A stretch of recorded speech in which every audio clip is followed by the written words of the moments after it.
विद्यार्थीगण कृपया ध्यान दें। कुमार गौरव सर लेकर आ रहे हैं रेलवे एनटीपीसी के लिए ब्रह्मास्त्र, सवालों की आंधी, तैयारी का तूफान। रेलवे एनटीपीसी जो आपकी डिमांड थी गुरुजी कब करोगे कब करोगे कब करोगे, कि 26 तारीख से आपका ब्रह्मास्त्र मैंने लॉन्च करने जा रहा हूँ। ठीक है, जीके जीएस और करंट अफेयर्स जो है इसके 50 सवाल आपके पेपर में आएंगे। अगर सच में आपने एनटीपीसी सोच लिया है, आप इतने दिनों से हल्ला मचा ही रहे हो, तो अब सुन लो मेरी बात को। 7 दिन भाई साहब, 26 को होगी पहली क्लास, 27 को दूसरी क्लास आपके, 28, 29, 30, ठीक है, और आपके 2 और 3, तो ये आपकी 7 क्लास होने वाली है। जीके जीएस के पिछले जितने भी 15-20 साल के जो पेपर्स आपके हुए हैं एनटीपीसी के, वो सब की सब जो है मैं आपको निपटा दूं।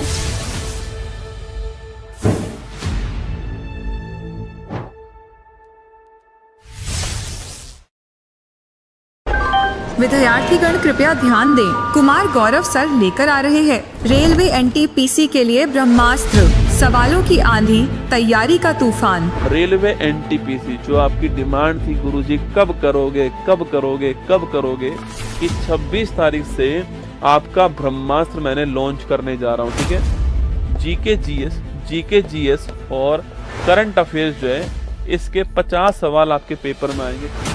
अगर सच में आपने एनटीपीसी सोच लिया है, आप इतने दिनों से हल्ला मचा ही रहे हो, तो अब सुन लो मेरी बात को। 7 दिन भाई साहब, 26 को होगी पहली क्लास, 27 को दूसरी क्लास आपके, 28, 29, 30, ठीक है, और आपके 2 और 3, तो ये आपकी 7 क्लास होने वाली है। जीके जीएस के पिछले जितने भी 15-20 साल के जो पेपर्स आपके हुए हैं एनटीपीसी के, वो सब की सब जो है मैं आपको निपटा दूं।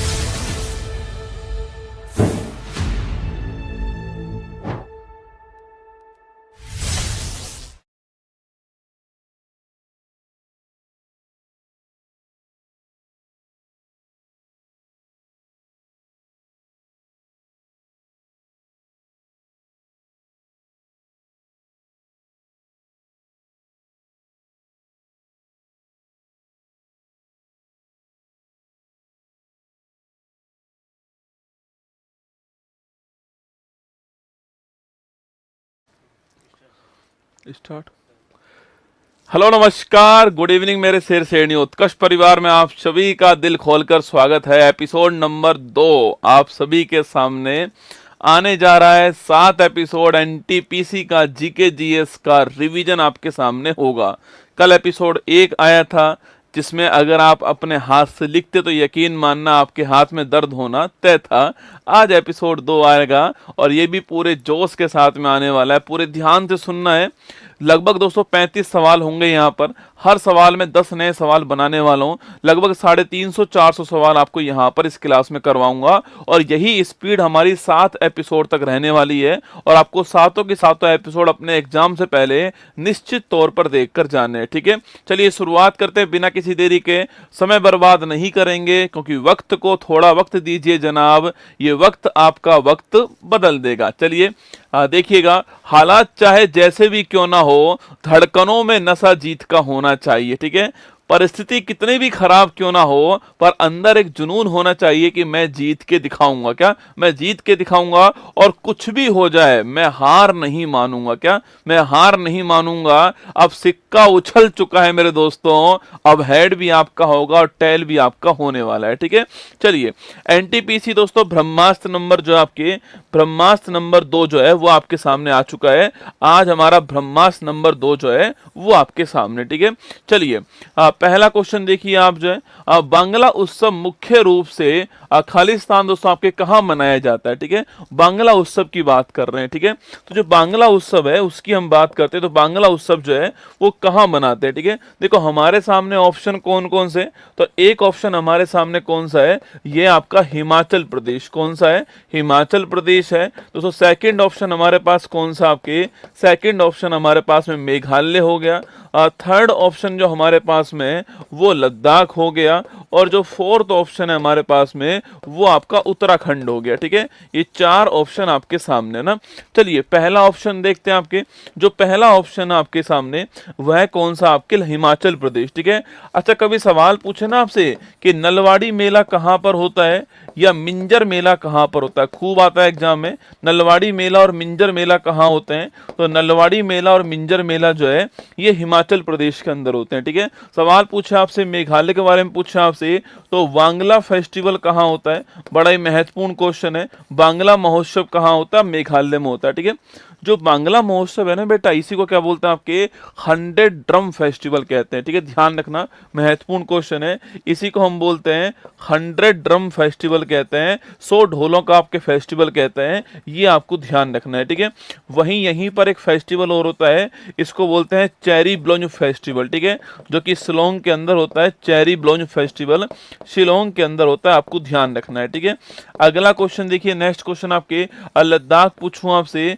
तो हेमिस गोम्पा फेस्टिवल कहाँ होता है, तो हेमिस गोम्पा जो फेस्टिवल है वो यहाँ होता है। ठीक है, एक लोसर फेस्टिवल जो है वो कहाँ होता है, तो लोसर फेस्टिवल लद्दाख में भी होता है और सिक्किम के अंदर भी होता है, ध्यान रखना। ठीक है, इसके अलावा नेक्स्ट क्वेश्चन क्या है, उत्तराखंड की बात करूं मैं आपसे तो हरेला फेस्टिवल कहाँ होता है, उत्तराखंड में होता है। ठीक है, एक आपके अंडूरी फेस्टिवल जो है जिसको आप मक्खन महोत्सव कहते हो, ये भी कहाँ होता है आपके, ये भी उत्तराखंड के अंदर होता है, आपको ध्यान रखना है। ठीक है, तो हमारा आंसर क्या हो गया है, मेघालय हमारा ऑप्शन नंबर बी जो है ठीक आंसर है, ये आप ध्यान रखिए। ठीक है, दोस्तों मेघालय जो है आपके, देखो एक राज्य है मणिपुर, कौन सा है, मणिपुर, एक राज्य आपका त्रिपुरा। ठीक है, और एक राज्य कौन सा आपका, मेघालय ना, तो मणिपुर, त्रिपुरा और मेघालय ये 3 राज्य हैं। ठीक है, मणिपुर, त्रिपुरा, मेघालय 3 राज्य हैं।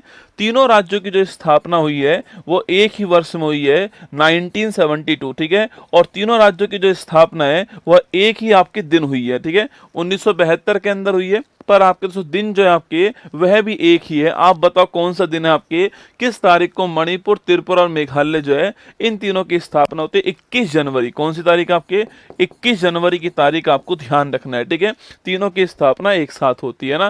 क्वेश्चन नंबर 2 देखिए, अंतरराष्ट्रीय ओजोन परत संरक्षण दिवस जो है ये कब सेलिब्रेट होता है। ठीक है, ये 4 क्वेश्चन आपके सामने। दोस्तों हरेली फेस्टिवल जो है ना आपके, देखो हरेली फेस्टिवल जो है ये छत्तीसगढ़ में होता है। ठीक है, हरेली फेस्टिवल कहां पर आपके, छत्तीसगढ़ में है। ठीक है, हरेला कहां पर है, हरेला आपका उत्तराखंड में है ना। देखो अंतरराष्ट्रीय ओजोन परत संरक्षण दिवस जो है ये कब सेलिब्रेट होता है। ठीक है, पहली बात दोस्तों जो ओजोन परत है आपके वो कहाँ मिलती है, तो आपके तो ओजोन परत जो है ये हमारी पृथ्वी हो गई, इस पृथ्वी के सबसे ऊपर जो आपके परत होती है वायुमंडल की, इसको बोलते हैं क्षोभ मंडल, क्या बोलते हैं, ट्रोपोस्फीयर कहते हैं, और इसे कहते हैं हम लोग समताप मंडल, क्या बोलते हैं, स्ट्रेटोस्फीयर कहते हैं। ठीक है, क्षोभ मंडल जो होता है आपके मौसम संबंधित जितनी भी घटनाएं होती हैं, बारिश, तूफान, चक्रवात, ये सारे के सारे क्षोभ मंडल में दोस्तों आते हैं। ठीक है, वहीं अगर सवाल पूछूं आपसे ओजोन परत कहाँ मिलती है, तो ओजोन परत जो है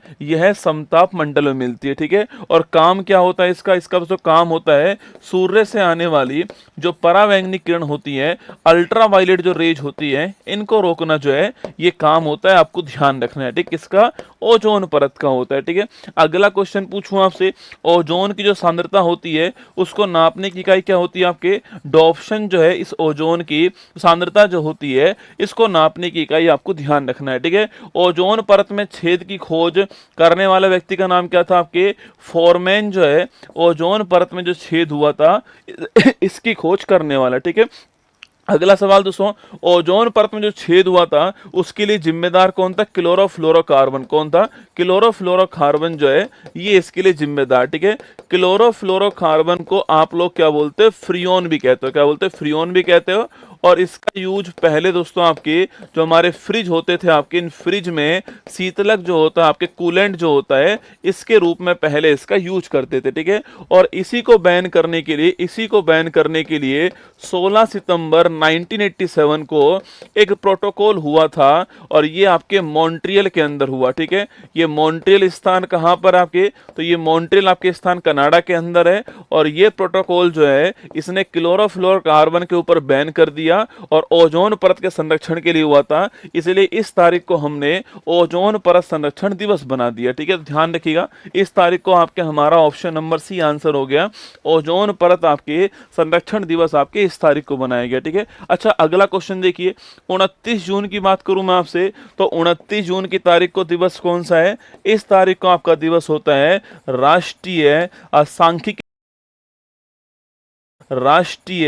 सांख्यिकी दिवस जो है इस तारीख को होता है, ठीक है। किसका बर्थडे है इस तारीख को, पीसी महालनोबिस जो है इनका बर्थडे है। आप परिचित होंगे दोस्तों आपके इनसे, पीसी महालनोबिस जो है, अगर सवाल पूछे आपसे कि भारतीय सांख्यिकी संस्थान जो है उसकी स्थापना करने वाले कौन थे, पीसी महालनोबिस, ठीक है। तो लिखिएगा भारतीय सांख्यिकी संस्थान जो है इसकी स्थापना करने वाले कौन थे, पीसी महालनोबिस थे। और कहां पर स्थापना की थी, कोलकाता के अंदर जो है इसकी स्थापना की। सेकंड जो आपके 5 ईयर प्लान है इसका लाने वाले मॉडल लाने वाले कौन था आपके, इसका जो मॉडल था भारी उद्योग पर आधारित, ये मॉडल भी लाने वाले कौन थे, पीसी महालनोबिस, आपको ध्यान रखना है, ठीक है। ऑप्शन नंबर बी कौन सा बोलता है, 11 जुलाई दोस्तों ना, 11 जुलाई पूछूं आपसे, इस तारीख को दिवस कौन सा है, वर्ल्ड पॉपुलेशन डे जो है वो इस तारीख को आपको ध्यान रखना है, ठीक है। ऑप्शन नंबर डी क्या बोलता है, 14 सितंबर दोस्तों, क्या बोलता है 14 सितंबर, ठीक है। इस तारीख को दिवस कौन सा बनाते हैं, राष्ट्रीय हिंदी दिवस जो है यह इस तारीख को बनाते हैं, यह भी आपको ध्यान रखना है, ठीक है। और वहीं 10 जनवरी की बात करूं आपसे, इस तारीख को विश्व हिंदी दिवस जो है यह सेलिब्रेट होता है, ये आपको ध्यान रखना है, ठीक है। विश्व हिंदी सचिवालय की बात की जाए आपसे, ये कहां पर है, तो वर्ल्ड हिंदी सेक्रेटरिएट जो है यह कहां पर आपके, तो यह मॉरिशस के अंदर है, पोर्ट लुइस के अंदर, आपको ध्यान रखना है, ठीक है। तो ये सारे क्वेश्चन आपके एग्जाम में बन सकते हैं। हमारा आंसर ऑप्शन नंबर सी जो है 16 सितंबर हमारा ठीक आंसर। देखो इसमें मैंने आपको ओजोन का जो आपके साइंस वाला पोर्शन है, एनवायरनमेंट वाला पोर्शन है, वो भी मैंने आपको यहाँ पर लिखा दिया, इसको भी थोड़ा बहुत आपको ध्यान रखना है, ठीक है। कि समताप मंडल में कौन सी परत मिलती है या फिर क्षोभ मंडल में आपकी कौन सी घटनाएं होती हैं, डॉप्सन जो है किसकी इकाई है, फॉरमैन ने किसकी खोज की थी, आपके क्लोरोफ्लोरोकार्बन क्या है, कब इसको बैन किया गया, सारे क्वेश्चन आपके एग्जाम में बन सकते हैं, ठीक है। नेक्स्ट क्वेश्चन देखिए, निम्नलिखित में से कौन सा राष्ट्रीय उद्यान महाराष्ट्र में स्थित है, नामदफा है, ताड़ोबा अंधेरी राष्ट्रीय उद्यान है, अंसी राष्ट्रीय उद्यान है और जल्दापरा राष्ट्रीय उद्यान है। ये दो क्वेश्चन जो है ना, ये ऑप्शन नंबर बी और सी आपको बहुत बार देखने को मिलेंगे एग्जाम में, ठीक है। आप इन चारों का नाम बताइए, मैं आपको कुछ राष्ट्रीय उद्यान और लिख रहा हूं, दाचिंगम राष्ट्रीय उद्यान, ठीक है, दाचिंगम जो राष्ट्रीय उद्यान है यह भी सवाल आपसे पूछ सकता है, ठीक है। शिमलीपाल राष्ट्रीय उद्यान, ठीक है। एक आपके देहिंग पटकई राष्ट्रीय उद्यान कौन सा है, देहिंग पटकई राष्ट्रीय उद्यान जो है यह भी सवाल आपके एग्जाम में आ सकता है, ठीक है। इसके अलावा लिखिए आपके वाल्मीकि राष्ट्रीय उद्यान कौन सा है, वाल्मीकि राष्ट्रीय उद्यान जो है यह भी पूछ सकता है, ठीक है। इसके अलावा नोट कीजिए आपके नेक्स्ट लिखिए आपके दूसरा, नेक्स्ट ये रामगंगा राष्ट्रीय उद्यान कौन सा है, रामगंगा राष्ट्रीय उद्यान भी एग्जाम में आ सकता है, ठीक है। देखो दाचिंगम, अरे बेटा वो 29 जुलाई को है बेटा ना, वो 29 जुलाई को है, कौन सा आपके वर्ल्ड टाइगर डे जो है ये 29 जुलाई को, ठीक है। चलिएगा ना, तो नामदफा राष्ट्रीय उद्यान कहाँ पर आपके, ये हो गया अरुणाचल प्रदेश के अंदर, ठीक है। मौलिंग राष्ट्रीय उद्यान कहाँ पर हो गया, मौलिंग राष्ट्रीय उद्यान भी आपके अरुणाचल प्रदेश में हो गया ना। अगला क्वेश्चन है, ताड़ोबा अंधेरी राष्ट्रीय उद्यान पूछूं आपसे कहां पर है, ये आपका महाराष्ट्र के अंदर, कौन सा है, महाराष्ट्र में ताड़ोबा अंधेरी राष्ट्रीय उद्यान, ठीक है। अंसी राष्ट्रीय उद्यान पूछूं आपसे, कर्नाटक के अंदर आपके अंसी राष्ट्रीय उद्यान है। बाकी नागर होल पूछूं आपसे, यह भी आपके कर्नाटक में, बन्नेर घट्टा पूछूं आपसे, यह भी कर्नाटक में, आपको ध्यान रखना है, ठीक है। जल्दापरा राष्ट्रीय उद्यान पूछूं आपसे, यह पश्चिम बंगाल में, कहां पर है, पश्चिम बंगाल के अंदर आपके जल्दापरा राष्ट्रीय उद्यान, ठीक है। दाचिंगम पूछूं आपसे, दाचिंगम जम्मू कश्मीर के अंदर, ठीक है। सिमलीपाल की बात करूं आपसे, ओडिशा के अंदर, ठीक है। सवाल पूछे आपसे कि भारत का नवीनतम राष्ट्रीय उद्यान कौन सा है? तो भारत का लेटेस्ट राष्ट्रीय उद्यान जो है वो सिमलीपाल हो गया, ठीक है। देहिंग पटकई पूछूं आपसे, असम के अंदर, कहां पर है? असम के अंदर, ठीक है। वाल्मीकि राष्ट्रीय उद्यान कहां पर है? बिहार के अंदर ना।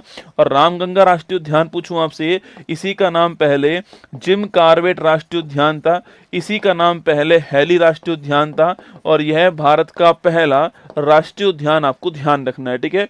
भारत का सबसे बड़ा राष्ट्रीय उद्यान पूछूं कौन सा? आपके सबसे बड़ा जो राष्ट्रीय उद्यान है वह आपके हेमिस राष्ट्रीय उद्यान है, जो कि लद्दाख के अंदर, ठीक है। और सबसे छोटा पूछूं आपसे कौन सा है? सबसे छोटा जो राष्ट्रीय उद्यान है वो कौन सा आपके? वो हो गया कौन सा? आपके अंडमान निकोबार। कहां पर है? अंडमान निकोबार के अंदर जो है भारत का सबसे छोटा राष्ट्रीय उद्यान जो है आपके अंडमान निकोबार के अंदर है, और इसका नाम पूछूं क्या आपके? साउथ बटन राष्ट्रीय उद्यान। कौन सा है? साउथ बटन राष्ट्रीय उद्यान जो है ये इसका नाम है, आपको ध्यान रखना है, ठीक है। हमारा आंसर क्या हो गया? हमारा आंसर आपके option number B correct answer हो गया। ताड़ोबा राष्ट्रीय उद्यान जो है वो आपका ठीक आंसर हो गया, ठीक है। बाकी मैंने कुछ क्वेश्चंस आपको एग्जाम के लिए और लिखा दिया ना। आगे देखिएगा, दुर्गेश नंदिनी के लेखक दोस्तों कौन है? ज्योतिबा फुले हैं, सरोजनी नायडू हैं, बंकिम चंद्र चट्टोपाध्याय हैं, सुभाष चंद्र बोस है। चारों ही ऑप्शन महत्वपूर्ण है। दुर्गेश नंदिनी, ठीक है। देखो पहली बात तो अगर पूछूं आपसे दुर्गेश नंदिनी की बात करूं मैं आपसे, दुर्गेश, अच्छा यही देख लो, ऑप्शन नंबर 1 क्या बोलता है? ज्योतिबा फुले, ठीक है। याद करो महात्मा ज्योतिबा फुले जो है इनकी पुस्तक का नाम क्या है? गुलामगिरी इनकी पुस्तक का नाम है, ठीक है। वहीं इन्होंने एक समाज की स्थापना करी, सत्य शोधक समाज की स्थापना करी थी, और यह समाज आपके 1873 में स्थापित हुआ, पुणे महाराष्ट्र में। कहाँ हुआ? पुणे महाराष्ट्र के अंदर स्थापित हुआ, ठीक है। ये दो क्वेश्चन आपको ध्यान रखने हैं ना। अगला क्वेश्चन देखिए, सरोजनी नायडू पूछूं आपसे तो जानते हो आप कांग्रेस की पहली भारतीय महिला जो अध्यक्ष बनती है आपकी यही बनती हैं। 1925 के अंदर कानपुर जो अधिवेशन हुआ था इसकी अध्यक्ष थी, और द सॉन्ग ऑफ इंडिया या फिर मैं कहूँ आपसे गोल्डन थ्रेशोल्ड जो है, गोल्डन थ्रेशोल्ड, ये इनकी पुस्तक का नाम है, आपको ध्यान रखना है, ठीक है। द सॉन्ग ऑफ इंडिया और गोल्डन थ्रेशोल्ड जो है ये इनकी पुस्तक का नाम आपको ध्यान रखना है, ठीक है। अगला है बंकिम चंद्र चट्टोपाध्याय, ठीक है। इनका नाम नोट कीजिएगा आपके। दुर्गेश नंदिनी जो है इसके लेखक कौन है आपके? वो हो गए बंकिम चंद्र चट्टोपाध्याय हो गए, ठीक है। इसके अलावा जो आनंद मठ है इसके भी राइटर कौन है? ये भी आपकी यही हो गए, ठीक है। दोस्तों इसी पुस्तक से हमने क्या लिया था? इसी पुस्तक से हमने हमारा जो राष्ट्रीय गीत है ये हमने लिया था, जो कि कौन सा? आपके वंदे मातरम। कौन सा है? वंदे मातरम है, आपको ध्यान रखना है, ठीक है। एक सवाल आपसे एग्जाम वाला पूछ ले कि वंदे मातरम भारत में पहली बार कब गाया गया? सवाल पूछे आपसे कि जो वंदे मातरम है ये आपके पहली बार जो है कब आपके गाया गया, लिखना आपके। तो वंदे मातरम पहली बार 1896 के अंदर गाया गया, ठीक है। कहाँ पर अधिवेशन हो रहा था? कलकत्ता अधिवेशन हो रहा था, ठीक है। पेपर वाला ये बहुत बार सवाल पूछता है कि इस अधिवेशन के अध्यक्ष कौन थे? रहीमतुल्लाह शियानी जो है वो इस अधिवेशन के अध्यक्ष, ठीक है। तो लिखिएगा रहीमतुल्लाह शियानी जो है आपके, शियानी जो है यह इस अधिवेशन के अध्यक्ष थे, आपको ध्यान रखना है, ठीक है। और वही सवाल अगर आपसे ये पूछे कि जो राष्ट्रीय गान है यह राष्ट्रीय गान पहली बार कब गाया गया, जो कि 1911 वाला आप जानते हो, तो ये राष्ट्रीय गान जो है पहली बार कब गाया गया?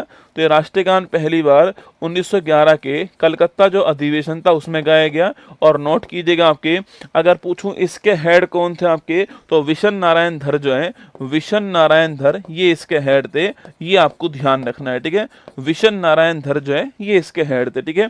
अच्छा सवाल पूछे आपसे कि जो हमारा राष्ट्रीय गीत है वंदे मातरम और जनगण जो है आपके राष्ट्रीय गान जो है इनको हमने कब लागू किया? नोट करना, तो इनको हमने 24 जनवरी 1950 को लागू कर दिया, आपको ध्यान रखना है, ठीक है। चलिए ऑप्शन नंबर डी देखिए, सुभाष चंद्र बोस की मैं बात करूं आपसे तो इनकी आपके एक तो हरिपुरा अधिवेशन के अध्यक्ष कौन थे?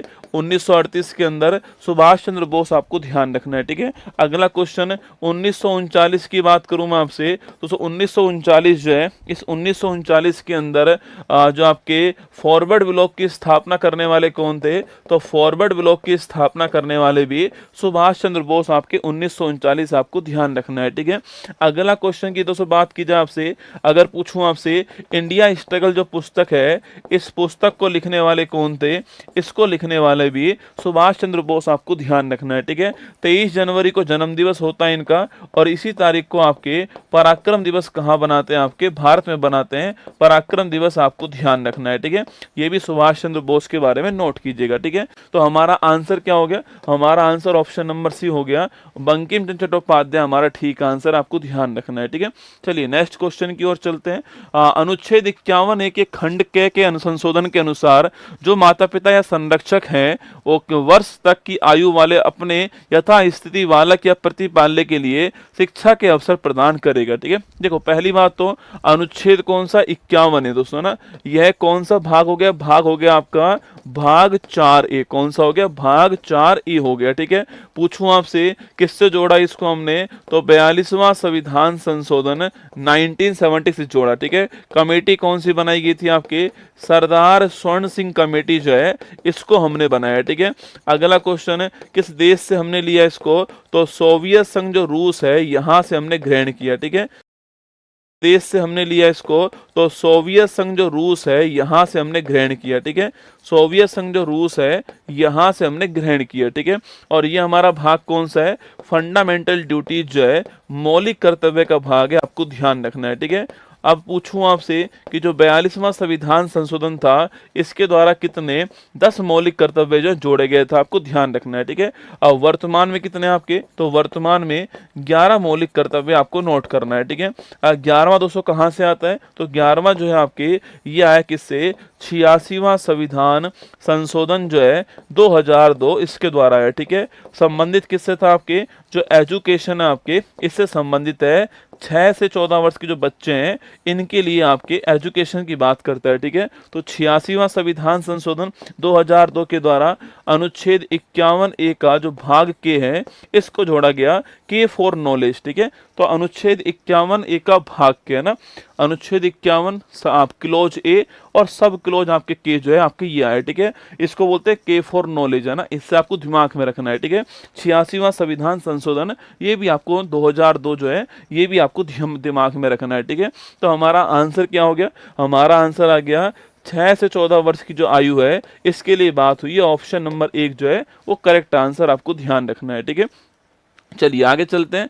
भारतीय संविधान के किस भाग को भारत का मैग्ना कार्टा दोस्तों कहते हैं, ठीक है। जो संविधान आपके, इसके किस भाग को भारत का मैग्ना कार्टा कहते हैं, ठीक है। 4 ऑप्शन आपके सामने यहाँ पर है। एक तो है भाग 3, ठीक है। एक है आपके भाग 2, कौन सा है? भाग 2, ठीक है। एक है हमारा कौन सा? आपके भाग 18, ठीक है, 18 है। एक है आपके भाग 20, ठीक है। देखो जो भाग 20 है, ये तो आपको मैंने कल भी पढ़ाया था। भाग 20 में अनुच्छेद कौन सा है? 368, ठीक है। और ये किसकी बात करता है? आपके संविधान संशोधन की बात करता है। और कहाँ से ग्रहण किया हमने इसको हमने जो है वो जो साउथ अफ्रीका है, इस देश के संविधान से ग्रहण किया, आपको ध्यान रखना है।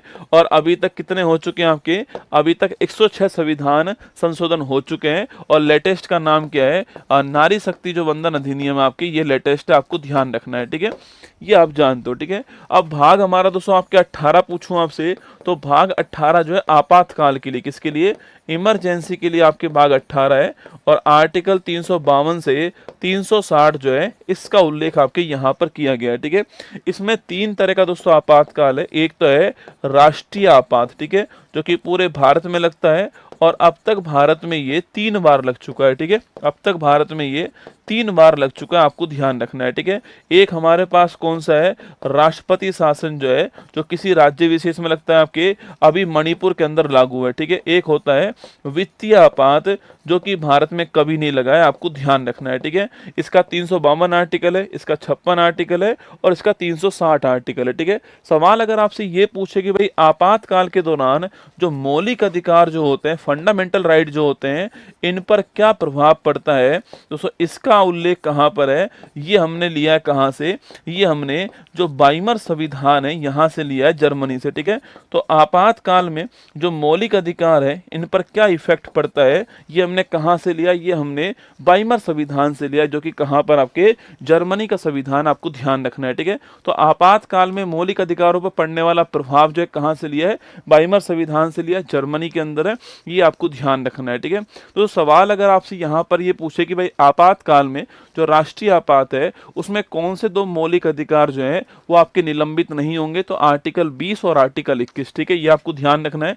आर्टिकल जो 20 है और आर्टिकल जो 21 है ये सस्पेंड नहीं होंगे, ये भी आपको ध्यान रखना है। ठीक है, महत्वपूर्ण सवाल है ना। अब भाग 2 की दोस्तों बात करूं मैं आपसे, तो भाग 2 जो है नोट करना, आपके भाग 2 जो है इसका संबंध किससे है, सिटीजनशिप संबंधित आपको ध्यान रखना है। ठीक है, और ये अनुच्छेद नंबर 5 से 11 है, ये भी आपको नोट करना है। और यह भाग संविधान में 26 नवंबर 1949 से लागू हो गया। ठीक है, 26 नवंबर 1949 से भारत के संविधान में 16 आर्टिकल जो है लागू हो गए थे। ठीक है, 16 आर्टिकल लागू हो गए थे 26 नवंबर 1949 को। उसमें से एक आर्टिकल कौन सा, सिटीजनशिप वाला जो है, एक आर्टिकल उसी में। ठीक है, इसके अलावा दोस्तों आपके नंबर 3 की बात करूं मैं आपसे, तो जो आपके भाग 3 है आपकी संबंधित किससे, मौलिक अधिकार संबंधित आपको नोट करना है।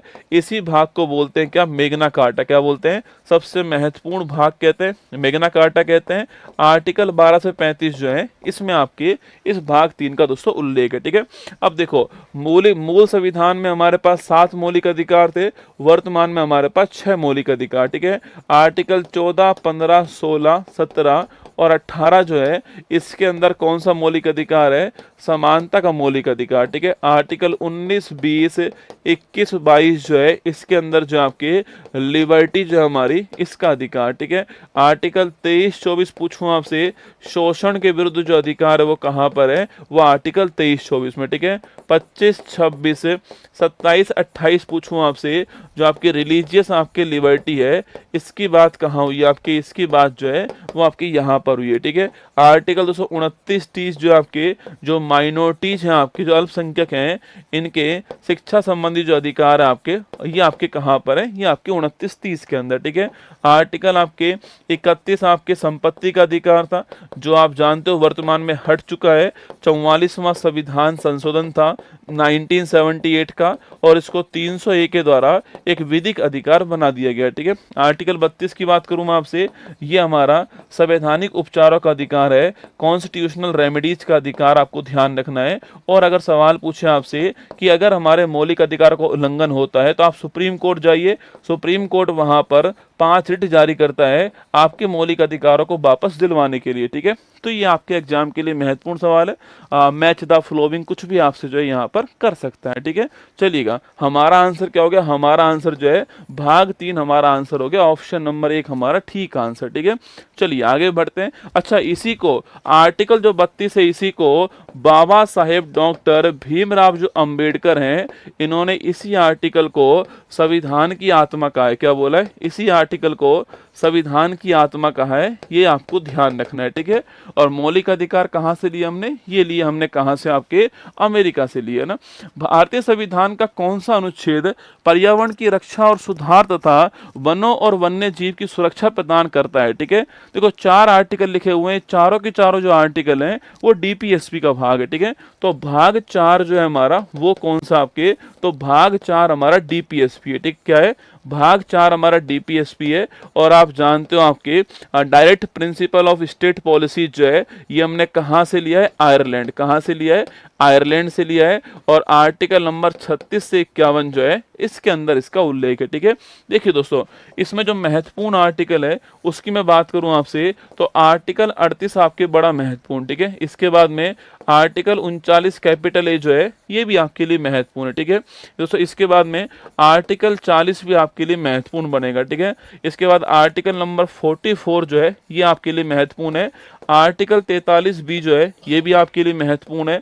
इसके बाद आर्टिकल नंबर आपके 47 महत्वपूर्ण है। इसके बाद में 48 ए आपके लिए महत्वपूर्ण है। इसके बाद में 50 आपके लिए महत्वपूर्ण और आपके 51 जो है ये आपके लिए महत्वपूर्ण होगा। ठीक है, देखो डीपीएसपी में ये सारे आर्टिकल आपको एक ही बार में ध्यान रखना है। ठीक है, चलिए पहला क्वेश्चन आपके आर्टिकल 38 पूछूं आपसे, लोक कल्याणकारी राज्य की जो स्थापना है, पब्लिक वेलफेयर स्टेट की जो स्थापना है, ये आपको ध्यान रखना है कहां पर है, ये आर्टिकल 38 के अंदर। ठीक है, आर्टिकल 39 से पूछूं आपसे, फ्री लीगल एड जो है, फ्री लीगल एड इसको बोलते हैं निशुल्क कानूनी सहायता। क्या बोलते हैं इसको? निशुल्क कानूनी सहायता जो है ये कहां पर है, ये आर्टिकल 39A के अंदर है। और 42वां संविधान संशोधन आपको ध्यान रखना है 1976 से आपको ध्यान रखना है। ठीक है, आर्टिकल 40 पूछूं आपसे, ग्राम पंचायत जो है इसका जो गठन है ये आर्टिकल 40 के अंदर। ठीक है, 44 पूछूं आपसे, समान नागरिक संहिता जो है, यूनिफॉर्म सिविल कोड कहां पर है, ये आर्टिकल नंबर 44 के अंदर। ठीक है, 43B पूछूं आपसे, याद कीजिए आपके आर्टिकल 243B पूछूं आपसे, याद कीजिए आर्टिकल जो 43B है आपके, इसमें क्या आपके जो सहकारी समिति है इसका उल्लेख है, आपको ध्यान रखना है। ठीक है, और 97 संविधान संशोधन 2011 भी आपको नोट करना है। ठीक है, आर्टिकल 47 पूछूं आपसे, पोषण आपके जो है इसकी बात कहां पर है, आर्टिकल 47 में। ठीक है, 48A पूछूं आपसे, पर्यावरण की बात कहां पर की आपके 48A के अंदर। ठीक है, आर्टिकल 50 पूछूं आपसे, कार्यपालिका और जो आपके न्यायपालिका है इनके मध्य सेपरेशन ऑफ पावर की बात आपके आर्टिकल 50 में। ठीक है, आर्टिकल 51 पूछूं आपसे, अंतरराष्ट्रीय शांति जो है इसकी बात कहां पर है, आर्टिकल 51 के अंदर। ठीक है, तो 1 2 3 4 5 6 7 8 9 ये 9 आर्टिकल आप जो है किसके अंदर, भाग 4 में। देखो भाग 3 है, भाग 4 है, ऐसे सारे भाग में आपको पढ़ाने वालों धीरे धीरे। ठीक है, इन 7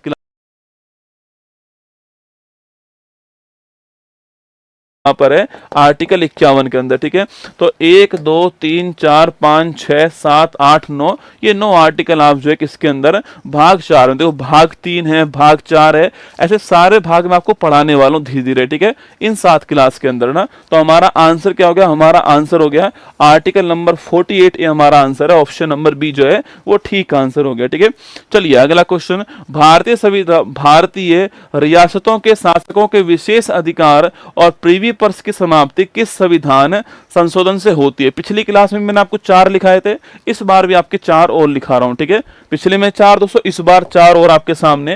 देखो 4 कौन कौन से हैं, एक तो है 56वां संविधान संशोधन, एक है हमारे सामने 61वां संविधान संशोधन, एक है 26वां संविधान संशोधन, एक है आपके 36वां संविधान संशोधन। ठीक है, देखो 56वां जो संविधान संशोधन आपके यह गोवा के लिए, ठीक, किस वर्ष का है, 1987 का आपको ध्यान रखना है। ठीक है, दोस्तों गोवा जो है आपके ये गोवा पहले जो पुर्तगाली थे इनके अधीन था। ठीक है, और फिर हमने इसको 1961 में ऑपरेशन विजय जो है इसके द्वारा हमने इसको आजाद करवाया और एक यूटी बनवा दिया। ठीक है, और फिर इसको 1987 में हमने जो है राज्य का दर्जा दिलवा दिया, आपको ध्यान रखना है। ठीक है, तो गोवा राज्य बन गया, नोट कीजिए ना। 61वां संविधान संशोधन पूछूं आपसे, ये 1989 का नोट कीजिएगा, और इसके द्वारा वोट डालने की जो उम्र है इसको 21 से 18 हमने किया, ध्यान रखना। ठीक है, 26वां संविधान संशोधन 1971 का है, इंदिरा गांधी जी के टाइम का है, और इसी में जो राजाओं को जो प्रीवी पर्स पेंशन मिल रही थी आपके, इसको समाप्त कर दिया। ठीक है, 36वां संविधान संशोधन आपके 1975 का है, इसके द्वारा सिक्किम जो है, इस सिक्किम को भारत का 22वां राज्य बनाया गया, ये आपको ध्यान रखना है। ठीक है, तो ये 4 आपके सामने संविधान संशोधन थे। हमारा आंसर आपके क्या, आपके हमारा आंसर जो है ऑप्शन नंबर सी हमारा करेक्ट आंसर है, 26वां संविधान संशोधन।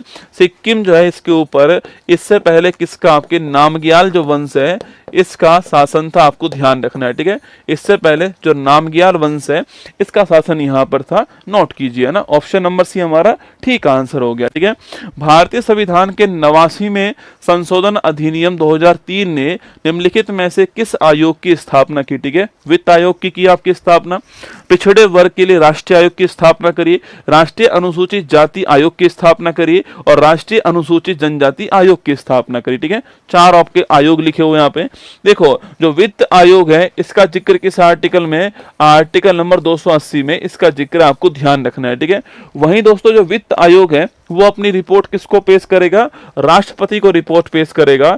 और ये बात आर्टिकल नंबर 281 के अंदर लिखी हुई है, ठीक है। अगर दोस्तों बात करूं मैं आपसे वित्त आयोग की बात करें आपसे, तो जो पहला वित्त आयोग है वो कहां पर है, वो आपके केसी नियोगी साहब जो है ये पहले वित्त आयोग के अध्यक्ष, आपको ध्यान रखने हैं, ठीक है। अभी हमारा जो 15वां जो वित्त आयोग है उसके अध्यक्ष कौन है, नंद किशोर सिंह जो है, जो 15वां वित्त आयोग है इसके अध्यक्ष है, ठीक है।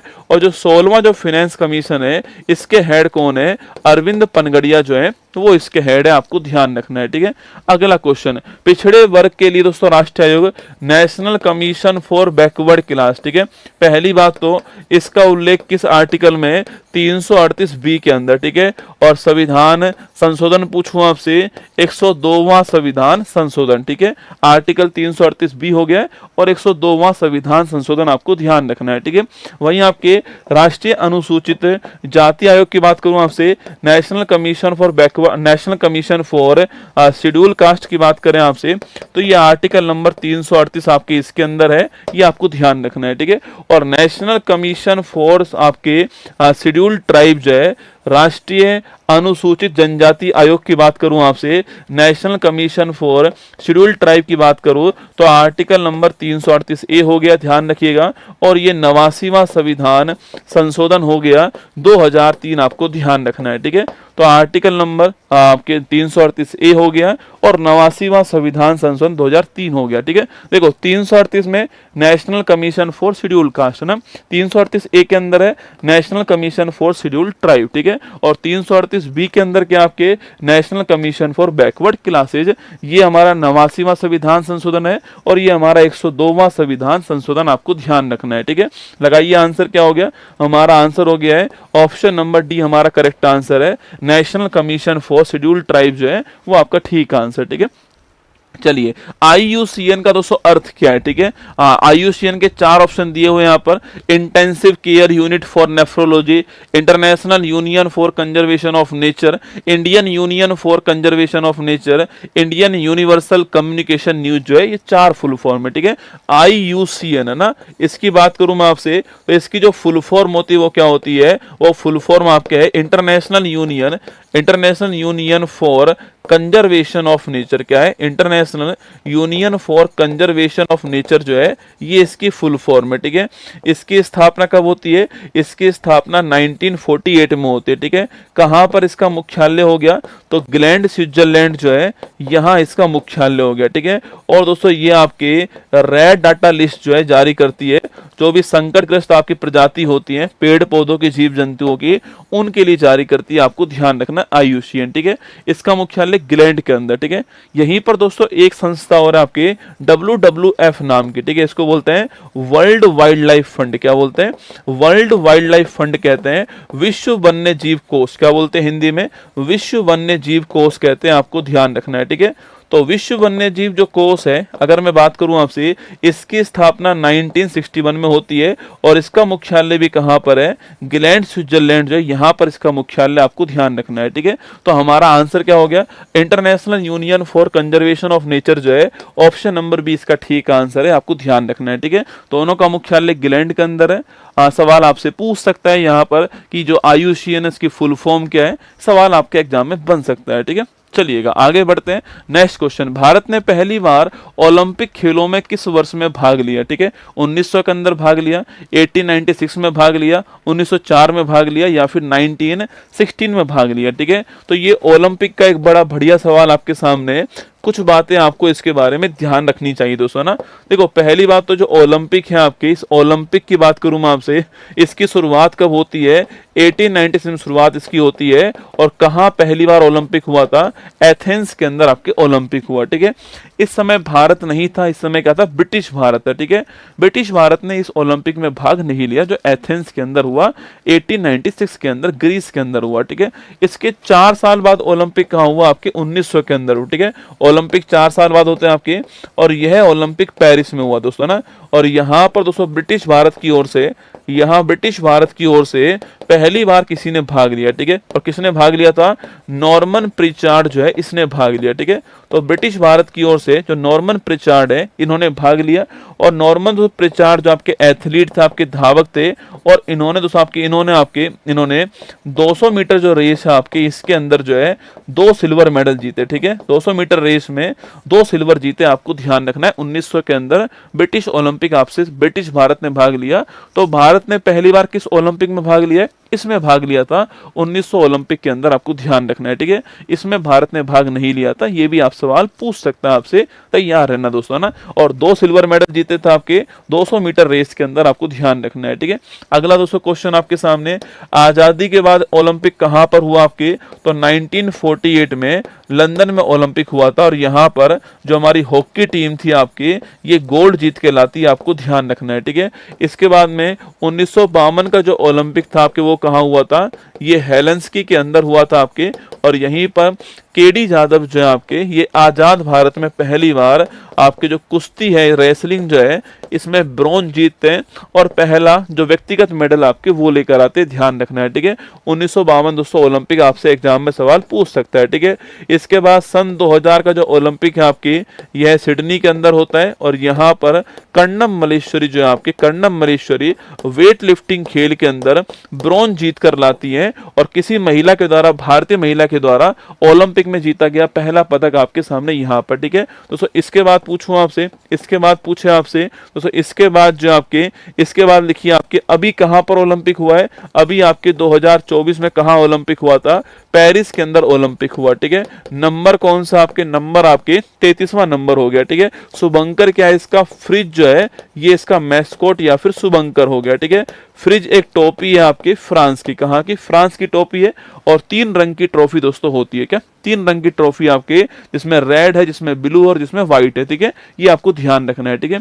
इस ओलंपिक के अंदर बात करूं मैं आपसे, जो पेरिस ओलंपिक जो हुआ है, इसमें पहली बात तो भारत के ध्वजवाहक कौन कौन थे आपके? तो भारत के ध्वजवाहक पूछूं आपसे, जो उद्घाटन समारोह थे इसमें, जो उद्घाटन समारोह थे इसमें कौन थे? तो इसमें पीवी सिंधु थी आपके, और एक लिखना आपके, एक शरद कमल थे, दोनों थे, ठीक है। इसके अलावा समापन जो कार्यक्रम था, यहाँ पर ध्वजवाहक कौन आपके लिखना, आपके समापन जो कार्यक्रम है आपके, इसमें ध्वजवाहक कौन थी? मनु भाकर। और साथ में आपके जो आपके PR श्रीजेश हैं, हॉकी के जो गोलकीपर आपके वो थे, ठीक है। इसके बाद लिखिएगा, इस ओलंपिक में भारत ने 0 गोल्ड, 1 सिल्वर और 5 ब्रॉन्ज जीते, कुल मिलाकर के 6 पदक भारत जीत कर लाया, ठीक है। रैंक कौन सी आती है हमारी? हमारी रैंक आती है 71 रैंक। कौन सी रैंक है हमारी? 71 दोस्तों रैंक आती है, ठीक है। पहला पदक पूछूं आपसे कौन? आपके मनु भाकर शूटिंग के अंदर पहला ब्रॉन्ज लेकर आई, ठीक है। इसके बाद सेकंड पदक आपके मनु भाकर प्लस सरबजोत सिंह जो है शूटिंग के अंदर क्या लेकर आए? ब्रॉन्ज लेकर आए, ठीक है। नंबर 3 पूछूं आपसे, स्वप्निल कुशाले शूटिंग के अंदर क्या लेकर आए?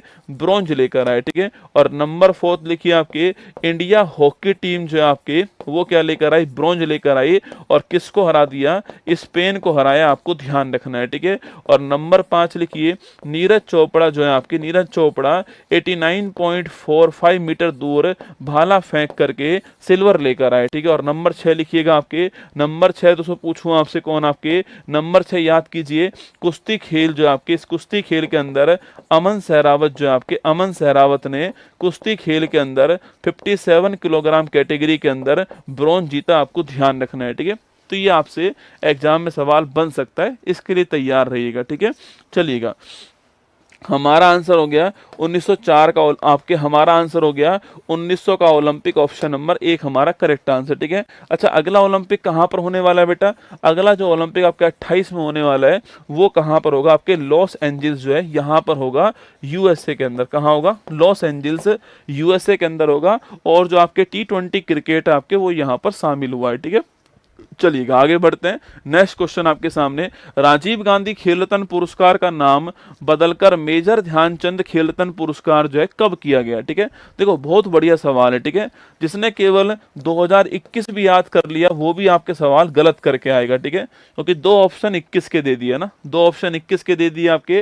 देखो पहली बात तो इसका नाम पहले क्या था, राजीव गांधी खेल रत्न पुरस्कार नाम था इसका। ठीक है, ये पहली बार आप जानते हो 1991-92 के अंदर जो है विश्वनाथ आनंद को दिया गया था, आप जानते हो। ठीक है, शतरंज के खिलाड़ी आप नोट करना। ठीक है, फिर इसका नाम चेंज हुआ। ठीक है, और 6 अगस्त 2021 को इसका नाम चेंज हो गया और इसका नया नाम क्या हो गया, मेजर ध्यानचंद खेल रत्न पुरस्कार जो है इसका दोस्तों नया नाम हो गया। ठीक है, और इसकी जो इनामी राशि कितनी होगी आपके 25 लाख रुपए इसकी इनामी राशि हो गई।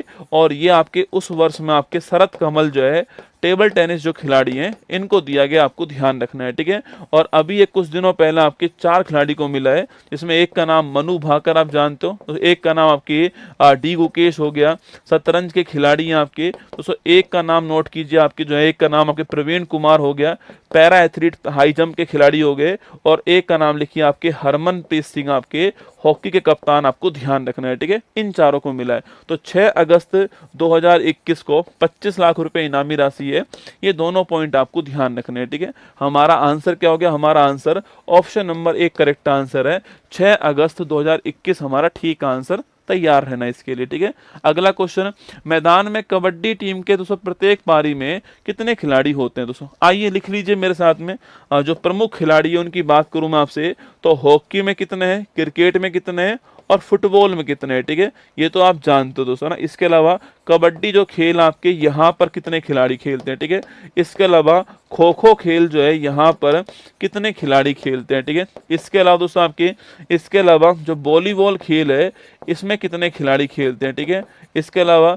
बास्केटबॉल जो खेल है आपके, बास्केटबॉल खेल जो है इसमें एक टीम में कितने खिलाड़ी खेलते हैं? ठीक है, इसके अलावा आपके पोलो जो खेल है इसमें कितने खिलाड़ी खेलते हैं? ठीक है, इसके अलावा वाटर पोलो जो खेल है इसमें कितने खिलाड़ी खेलते हैं? ठीक है, पोलो, water polo, basketball, volleyball, kho kho, kabaddi, आपकी हॉकी, क्रिकेट, फुटबॉल, रग्बी के अंदर जो है रग्बी में कितने खिलाड़ी खेलते हैं? ठीक है, नेटबॉल में कितने खिलाड़ी खेलते हैं? ये क्वेश्चन आपके सामने। ठीक है, देखो सवाल पूछे हॉकी, क्रिकेट, फुटबॉल। ठीक है, खिलाड़ी कितने होंगे, 11-11 खिलाड़ी एक टीम में होते हैं। ठीक है, कबड्डी में आपके हम 7-7 है। ठीक है, कबड्डी में हम 7-7 है, तो 7 खिलाड़ी होते हैं कबड्डी में। ठीक है, खो खो 9-9, खो खो 9-9, तो 9 खिलाड़ी होते हैं। ठीक है, वॉलीबॉल पूछूं आपसे कितने खिलाड़ी होते हैं आपके, तो वॉलीबॉल की बात करूं आपसे कितने खिलाड़ी होते हैं, 6 खिलाड़ी। ठीक है, बास्केटबॉल में 5 खिलाड़ी होते हैं। ठीक है, पोलो में 4 खिलाड़ी हैं, वाटर पोलो में आपके 7 खिलाड़ी होते हैं वाटर पोलो के अंदर। ठीक है,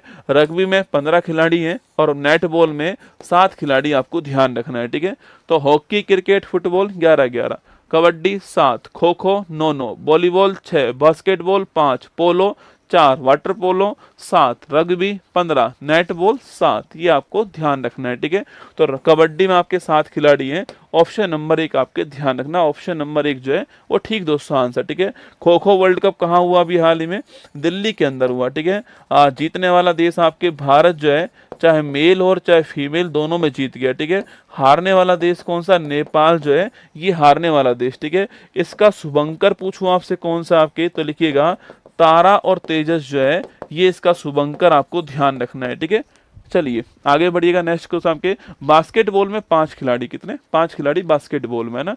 दुनिया में सबसे पुराना टेनिस टूर्नामेंट जो है कौन सा है, फ्रेंच ओपन है, यूएस ओपन है, विंबलडन है, ऑस्ट्रेलियन ओपन। ठीक है, तो 4 आपके एक साल में 4 क्या होते हैं, आपके टेनिस के ग्रैंड स्लैम होते हैं। ठीक है, सबसे पहले ऑस्ट्रेलियन ओपन होता है, फिर हमारा फ्रेंच ओपन होता है, फिर उसके बाद में जो विंबलडन है दोस्तों आपके ये होता है, आपके जो विंबलडन है आपके ये होता है, इसके बाद में यूएस ओपन होता है। ठीक है, ये 4 होते हैं। ठीक है, जो ऑस्ट्रेलियन ओपन होता है ये हार्ड कोर्ट के ऊपर, ठीक है, टेनिस जिसके ऊपर खेलते हैं उसको कोर्ट कहते हैं। ठीक है, हार्ड कोर्ट पे होता है। फ्रेंच ओपन आपके ये क्ले कोर्ट के ऊपर होता है, किसके ऊपर, क्ले कोर्ट के ऊपर। ठीक है, विंबलडन जो होता है बेटा वो किसके होता है, आपके विंबलडन जो है आपके ग्रास कोर्ट के ऊपर, किसके होता है, ग्रास कोर्ट के ऊपर होता है। ठीक है, और यूएस ओपन जो है किसके ऊपर होता है, हार्ड कोर्ट के ऊपर, किसके ऊपर, हार्ड कोर्ट के ऊपर होता है। तो ये 4 ध्यान रखना। ठीक है, Australian open hard court, French clay court, Wimbledon grass court, US open आपके हार्ड कोर्ट। ठीक है, अगला क्वेश्चन पूछूं आपसे, सबसे पुराना दोस्तों कौन सा आपके, तो 1877 में स्टार्ट हुआ आपके पहला ग्रैंड स्लैम कौन सा है, वो है विंबलडन। ठीक है, 1877 में स्टार्ट हुआ था, ध्यान रखना। ठीक है, इसके 4 साल बाद जो है 1881 के अंदर आपके कौन स्टार्ट हुआ, यूएस ओपन स्टार्ट हुआ। ठीक है, इसके 10 साल बाद जो है फ्रेंच ओपन स्टार्ट हुआ 1891 में। ठीक है, और इसके आपके 14 ईयर्स बाद में 1905 के अंदर आपके जो ऑस्ट्रेलियन ओपन आपके स्टार्ट हुआ। ठीक है, तो विंबलडन 1877 में स्टार्ट हुआ, 4 साल बाद ये स्टार्ट हो गया है, 10 साल बाद ये स्टार्ट हो गया है, और 14 ईयर्स बाद में 1905 में ये आपको स्टार्ट हुआ, ध्यान रखना है। ठीक है, तो हमारा आंसर हो गया, हमारा सबसे पुराना कौन सा, विंबलडन जो है सबसे पुराना है, ऑप्शन नंबर सी आपका ठीक आंसर है। ठीक है,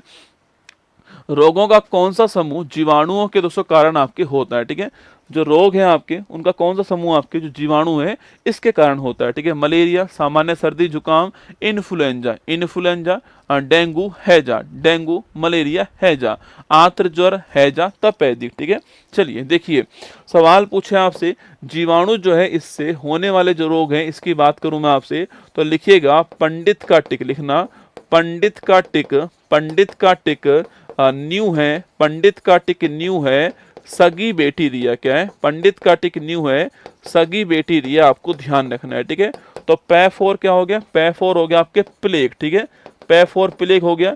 D4 आपके कौन, D4 आपके डिप्थीरिया हो गया। ठीक है, तै4 पूछूं आपसे, तै4 आपका तपेदिक टीबी हो गया। ठीक है, का4 आपके जो है काली खांसी हो गई। ठीक है, T4 हो गया आपके टिटेनस हो गया, और साथ में ही टाइफाइड हो गया, कौन हो गया आपके, टाइफाइड हो गया। ठीक है, और K4 आपके कुष्ठ रोग हो गया, कौन हो गया, लेप्रोसी या कुष्ठ रोग है ना। न्यू4 आपके निमोनिया हो गया। ठीक, क्या हो गया, निमोनिया। ठीक है, है4 हो गया हैजा, क्या हो गया, हैजा है ना। सै4 हो गया सिफिलिस, क्या हो गया, सिफिलिस हो गया। ठीक है, और आपके G4 क्या हो गया, गोनेरिया, क्या हो गया, गोनेरिया हो गया। तो ये सारे के सारे जो रोग है आपके किससे होते हैं, जीवाणु से होते हैं। पेपर में निश्चित सवाल पूछता है ये रोग किससे होगा, जीवाणु से होगा, विषाणु से होगा, बैक्टीरिया से होगा, वायरस से होगा, सवाल आता ही आता है। ठीक है, तो प्लेग, डिप्थीरिया, तपेदिक, काली खांसी, टिटनेस, टाइफाइड, कुष्ठ रोग, निमोनिया, हैजा, सिफिलिस, गोनेरिया, सारे के सारे किससे होते हैं, सारे के सारे जो है आपके बैक्टीरिया से होने वाले रोग हैं, जीवाणु से होने वाले रोग। ठीक है, सवाल पूछे आपसे कि भाई काली मौत किसे कहते हैं। ठीक, सवाल पूछे कि जो काली मौत है ये किसे कहते हैं, आपकी जो प्लेग है इसे बोलते हैं काली मौत, क्या बोलते हैं, काली मौत। ठीक है, और जो डिप्थीरिया होती है पूछूं आपसे, संबंधित किससे, आपके जो रेस्पिरेशन हमारा है उससे संबंधित आपको ध्यान रखना है। ठीक है, तपेदिक जो टीबी होती है इसका जो टीका है उसका नाम क्या है, बैसिलस कोलमेट-गुरिन, क्या नाम, होने वाले रोग। ठीक है, सवाल पूछे आपसे कि भाई काली मौत किसे कहते हैं। ठीक, सवाल पूछे कि जो काली मौत है ये किसे कहते हैं, आपकी जो प्लेग है इसे बोलते हैं काली मौत, क्या बोलते हैं, काली मौत। ठीक है, और जो डिप्थीरिया होती है पूछूं आपसे, संबंधित किससे, आपके जो रेस्पिरेशन हमारा है उससे संबंधित आपको ध्यान रखना है। ठीक है, तपेदिक जो टीबी होती है इसका जो टीका है उसका नाम क्या है, बैसिलस कोलमेट-गुरिन, क्या नाम है इसका, इसका नाम है बैसिलस कोलमेट-गुरिन जो है ये इसका नाम है, आपको ध्यान रखना है। ठीक है, इसके अलावा टिटनेस जो रोग होता है आपके नोट करना, इसको बोलते हैं आपके, इसको बोलते हैं धनुष टंकार रोग। ठीक है, धनुष टंकार रोग, और इसी में जबड़ा जो है आपका लॉक हो जाता है। ठीक है, जबड़ा बंद आपके हो जाता है ना। टाइफाइड जो रोग है आपकी इसी को बोलते हैं आंत्र ज्वर कहते हैं, या फिर इसी को मियादी बुखार कहते हैं। ठीक है, इसका जो टेस्ट होता है उसका नाम क्या है, विडोल टेस्ट इसका होता है, आपको ध्यान रखना है। ठीक है, और जो कुष्ठ रोग होता है इसी को क्या बोलते हैं आपके, इसी को हैंसन रोग कहते हैं, कुष्ठ रोग को। ठीक है, हैजा जो होता है आपके, इसका जो जीवाणु का नाम क्या आपके, विब्रियो कैलोरी जो है इसका जीवाणु का नाम आपको ध्यान रखना है, और इसमें आपके डिहाइड्रेशन होता है, ओरल रिहाइड्रेशन सॉल्यूशन ORS जो है वो इसमें पिलाते हैं। ठीक है, निमोनिया जो आपके बच्चों में होता है, जो फेफड़े संबंधी बीमारी होता है ये आपको ध्यान रखना है। ठीक है, सिफिलिस और जो गोनेरिया रोग है आपके ये जो है जनन तंत्र जो होते हैं हमारे उससे संबंधित रोग है, आपको ध्यान रखना है। ठीक है, कुछ भी सवाल आपसे पूछ ले अब जीवाणु रोग के बारे में आप यहाँ पे कर जाओगे। ठीक है, देखो आंत्र ज्वर का मतलब क्या हो गया आपके, ये आपके टाइफाइड हो गया, ठीक है। टाइफाइड, आंत्र ज्वर, मियादी बुखार एक ही बात है, ठीक है। अगला हैजा पूछूं आपसे, यहाँ पर हैजा हो गया, ठीक है। अगला तपेदिक पूछूं आपसे, ये आपके टीबी हो गया, ठीक है। तो तीनों की तीनों जो है आपके तीनों की तीनों जो है वो कहाँ पर आपके ऑप्शन नंबर डी जो है जीवाणु से होने वाले रोग है, आपको ध्यान रखना है, ठीक है। तो पंडित का टिक न्यू है, सगी बेटी रिया, ये आपको थोड़ा बहुत जो है एग्जाम के हिसाब से नोट कर लीजिएगा, ठीक है। चलिएगा आगे बढ़ते हैं नेक्स्ट क्वेश्चन की ओर। मानव आहार में निम्नलिखित में से किस विटामिन की कमी होने से जीरोफ्थैल्मिया दसो नामक रोग होता है, ठीक है। देखो ये जो रोग है आपके, जीरो का मतलब क्या होता है, सूखना, क्या होता है, सूखना होता है, ठीक है। और जो ऑप्थेल्मिया वर्ड है इसका मतलब होता है आंख, क्या होता है, आंख। तो आंख का सूखना जो है संबंधित किससे हो गया आपके, ये आपके विटामिन ए, किससे हो गया, जो विटामिन ए है इससे हो गया, आपको ध्यान रखना है, ठीक है। जो विटामिन दोस्तों ए है आपके, इसे बोलते हैं रेटिनोल, क्या बोलते हैं, रेटिनोल कहते हैं, ध्यान रखना, ठीक है। सवाल पूछे कि भाई कौन कौन से विटामिन पानी में घुलनशील, आपके विटामिन बी और सी पानी में घुलनशील, ठीक है। विटामिन ए, डी, ई के जो है आपके ये वसा जो लिपिड है इसमें घुलनशील होते हैं, आपको ध्यान रखना है, ठीक है। अगला क्वेश्चन आपके, इसकी कमी से एक रोग कौन सा है, रतौंधी रोग इसकी कमी से होता है, ठीक है। नाइट ब्लाइंडनेस कहते हैं, रात में नहीं दिखना, ठीक है। और इसी की कमी से आपके जीरोफ्थैल्मिया रोग होता है, ध्यान रखना दोस्तों ना। विटामिन ए को ही हम बीटा कैरोटीन बोलते हैं, ठीक है। जैसे कि गाजर में होता है, किसमें, गाजर में होता है, ध्यान रखना है, ठीक है। अगर सवाल पूछे आपसे तो नोट कीजिए ना। तो विटामिन ए का संश्लेषण कहाँ होता है, लीवर के अंदर, कहाँ होता है, जो लीवर है यहाँ पर इसका संश्लेषण होता है, ठीक है। तो विटामिन ए के बाद पूछूं आपसे, विटामिन के लिखा हुआ है, ठीक है। जो विटामिन के आपके, इसको बोलते हैं फिलोक्विनोन, क्या बोलते हैं, फिलोक्विनोन कहते हैं, ध्यान रखिएगा, ठीक है। विटामिन के को फिलोक्विनोन कहते हैं, नोट कीजिए, ठीक है। सवाल पूछे आपसे कि ब्लड क्लॉटिंग में कौन सा विटामिन काम आता है, लिखना। तो ब्लड क्लॉटिंग करने में विटामिन के जो है काम आता है, ठीक है। इसके अलावा लिखिए विटामिन सी की बात करूं आपसे, इसे बोलते हैं हम लोग एस्कॉर्बिक अम्ल, क्या बोलते हैं, एस्कॉर्बिक अम्ल कहते हैं। और पूछूं आपसे, जो खट्टे जो फल होते हैं आपके, इनमें कौन सा विटामिन आपके, विटामिन सी होता है, ठीक है। इसका सबसे बढ़िया सोर्स कौन सा होता है, जो आंवला होता है आपके, वो सबसे बढ़िया सोर्स होता है। दूध में कौन सा विटामिन नहीं होता आपके, तो दूध में आपके विटामिन सी नहीं होगा, ध्यान रखना है, ठीक है। इसके अलावा दोस्तों विटामिन डी हमने कल पढ़ा था, आपकी याद कीजिएगा, मैंने कहा था सनसाइन विटामिन कहते हैं, हार्मोन की तरह काम करता है ये। कैल्सीफेरोल इसका नाम, मैंने कहा था रिकेट्स रोग बच्चों में होता है और आपके ऑस्टियोमलेशिया रोग जो बड़ों में होता है, ये हम पढ़ चुके हैं, ठीक है। तो लिखिए हमारा आंसर हो गया आपके कौन सा, विटामिन ए हमारा ठीक आंसर है, ऑप्शन नंबर 1 करेक्ट आंसर, ठीक है। चलिए, भारतीय लघु उद्योग विकास बैंक सिडबी जो है इसकी स्थापना कब होती है, ठीक है। 4 ऑप्शन है, 2 अप्रैल 1990, 1 जनवरी 1958 हो गया, 12 जुलाई 1982 हो गया, 15 अगस्त 1969 हो गया, ठीक है। देखो सिडबी की जो स्थापना है, small industrial development bank of India की स्थापना 2 अप्रैल 1990 को होती है, ठीक है। इसका मुख्यालय कहाँ पर है, आपके लखनऊ जो है यहाँ पर इसका मुख्यालय हो गया, ठीक है। अगला क्वेश्चन आपके 1 जनवरी 1958 की बात करूं मैं आपसे, नोट करना आपके, तो डीआरडीओ की स्थापना कब होती है, डीआरडीओ की स्थापना जो है वो इस तारीख को होती है, ठीक है। डीआरडीओ की स्थापना इस तारीख को होती है, ठीक है। अगला क्वेश्चन आपके, डीआरडीओ जो है इसके पहले हेड कौन थे, आपके दौलत कोठारी जो है इसके पहले हेड थे, ठीक है। वर्तमान हेड कौन है, शमीर कामत जो है इसके वर्तमान हेड, आपको ध्यान रखना है, ठीक है, डीआरडीओ का ना। और दिल्ली में इसका मुख्यालय कहां पर है, दिल्ली में इसका मुख्यालय हो गया, ठीक है। 12 जुलाई 1982 पूछूं आपसे, जो नाबार्ड की स्थापना है, national bank for agriculture and rural development जो आपके बैंक है नाबार्ड, उसकी स्थापना 12 जुलाई 1982 को होती है, ठीक है। अगला क्वेश्चन आपके, जो नाबार्ड है आपके, इसकी स्थापना शिव रमन समिति जो है इसकी सिफारिश पर होती है, आपको नोट करना है। और दिल्ली में इसका मुख्यालय हो गया, ठीक है। 15 अगस्त 1969 पूछूं आपसे, इसरो की जो स्थापना है वो आपके इस तारीख को होती है, ठीक है। इसका मुख्यालय बंगलुरु के अंदर हो गया, ठीक है। विक्रम साराभाई जो है इसके पहले हेड हो गए, ठीक है। और वी नारायणन जो है इसके वर्तमान में 11वें नंबर के जो हेड आपके वो कौन है, वी नारायणन, आपको ध्यान रखना है, ठीक है। तो हमारा आंसर क्या हो गया, हमारा आंसर जो है ऑप्शन नंबर आपके एक करेक्ट आंसर है। 2 अप्रैल 1990 आपके सिडबी की स्थापना, ये आपको ध्यान रखना है, ठीक है। चलिएगा नेक्स्ट क्वेश्चन देखते हैं। अरुंधति रॉय को किस पुस्तक के लिए बुकर पुरस्कार सम्मानित किया गया, ठीक है। हार्ट लैम्प के लिए किया गया, टॉम ऑफ सैंड के लिए किया गया, एग्जाम वॉरियर के लिए किया गया, आपके the God of small thing के लिए किया गया, ठीक है। देखिएगा अरुंधति दोस्तों राय की बात करूं मैं आपसे, जो हार्ट लैम्प पुस्तक है किसकी है, ये बानू मुश्ताक किसकी है, बानू मुश्ताक की है। कुछ दिनों पहले चर्चा में नाम सुना होगा आपने बानू मुश्ताक जी का, और अभी कुछ दिनों पहले इनको अंतर्राष्ट्रीय बुकर पुरस्कार मिला, आपको ध्यान रखना है, ठीक है। अंतर्राष्ट्रीय जो बुकर पुरस्कार है वो प्राप्त हुआ है, बानू मुश्ताक का नाम नोट कीजिएगा, ठीक है। और कन्नड़ की लेखिका है, ये भी आपको ध्यान रखना है, ठीक है। ये आपके इनको अभी हाल ही में इंटरनेशनल बुकर पुरस्कार मिला है, ठीक है। हाँ, टॉम ऑफ सैंड पूछूं आपसे, इसे हिंदी में कहते हैं रेत की समाधि, क्या बोलते हैं, रेत की समाधि कहते हैं। और यह जो पुस्तक है आपके, इसके राइटर का दोस्तों नाम पूछूं क्या आपके, इस पुस्तक के जो राइटर हैं उनका नाम बताओ कमेंट बॉक्स में, क्या है। अरे टॉम ऑफ सैंड, ये आपको ध्यान रखना है। टॉम ऑफ सैंड जो है, इसका सवाल एग्जाम में पूछ सकता है आपसे कि जो टॉम ऑफ सैंड है इस पुस्तक के राइटर का नाम क्या है। क्योंकि अगर सवाल पूछे कि भारत में पहली बार अंतर्राष्ट्रीय जो बुकर पुरस्कार वो किसको प्राप्त हुआ है, इसी पुस्तक को मिला है, ठीक है।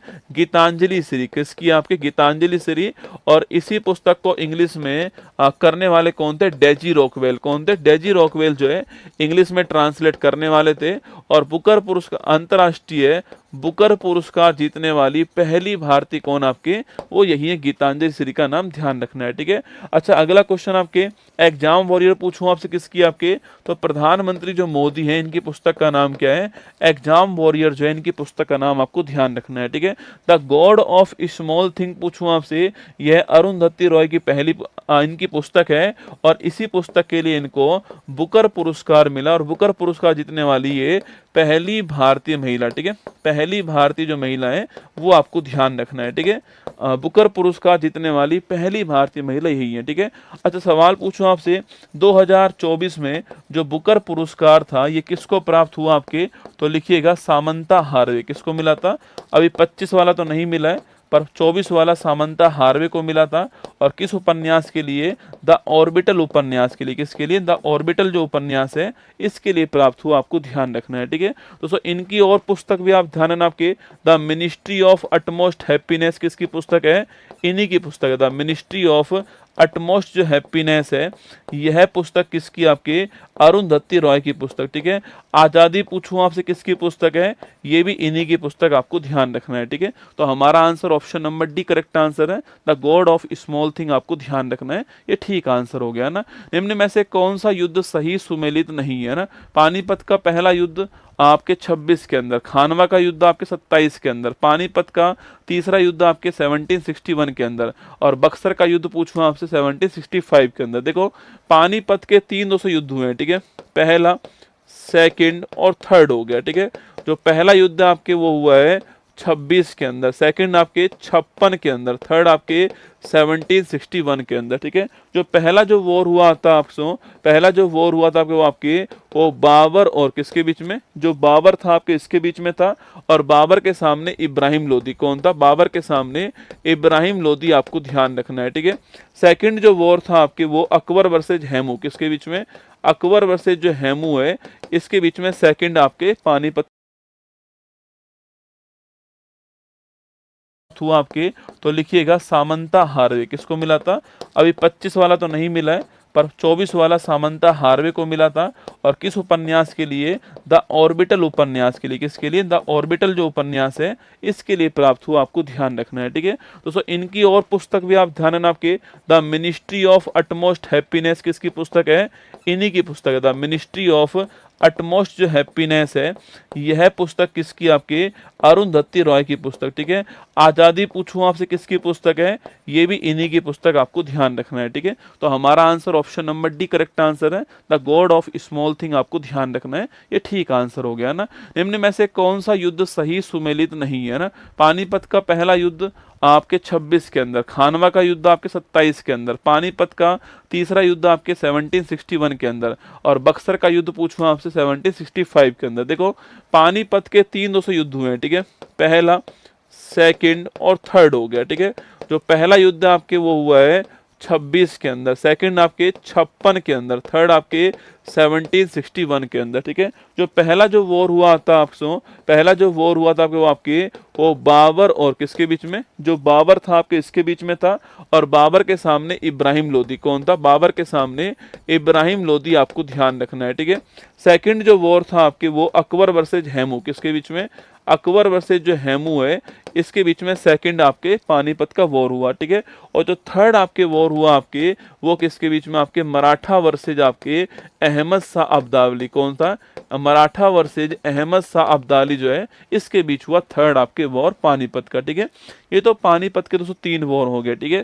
तो पानीपत का पहला युद्ध ठीक आंसर है, थर्ड आपके ठीक आंसर, ठीक है।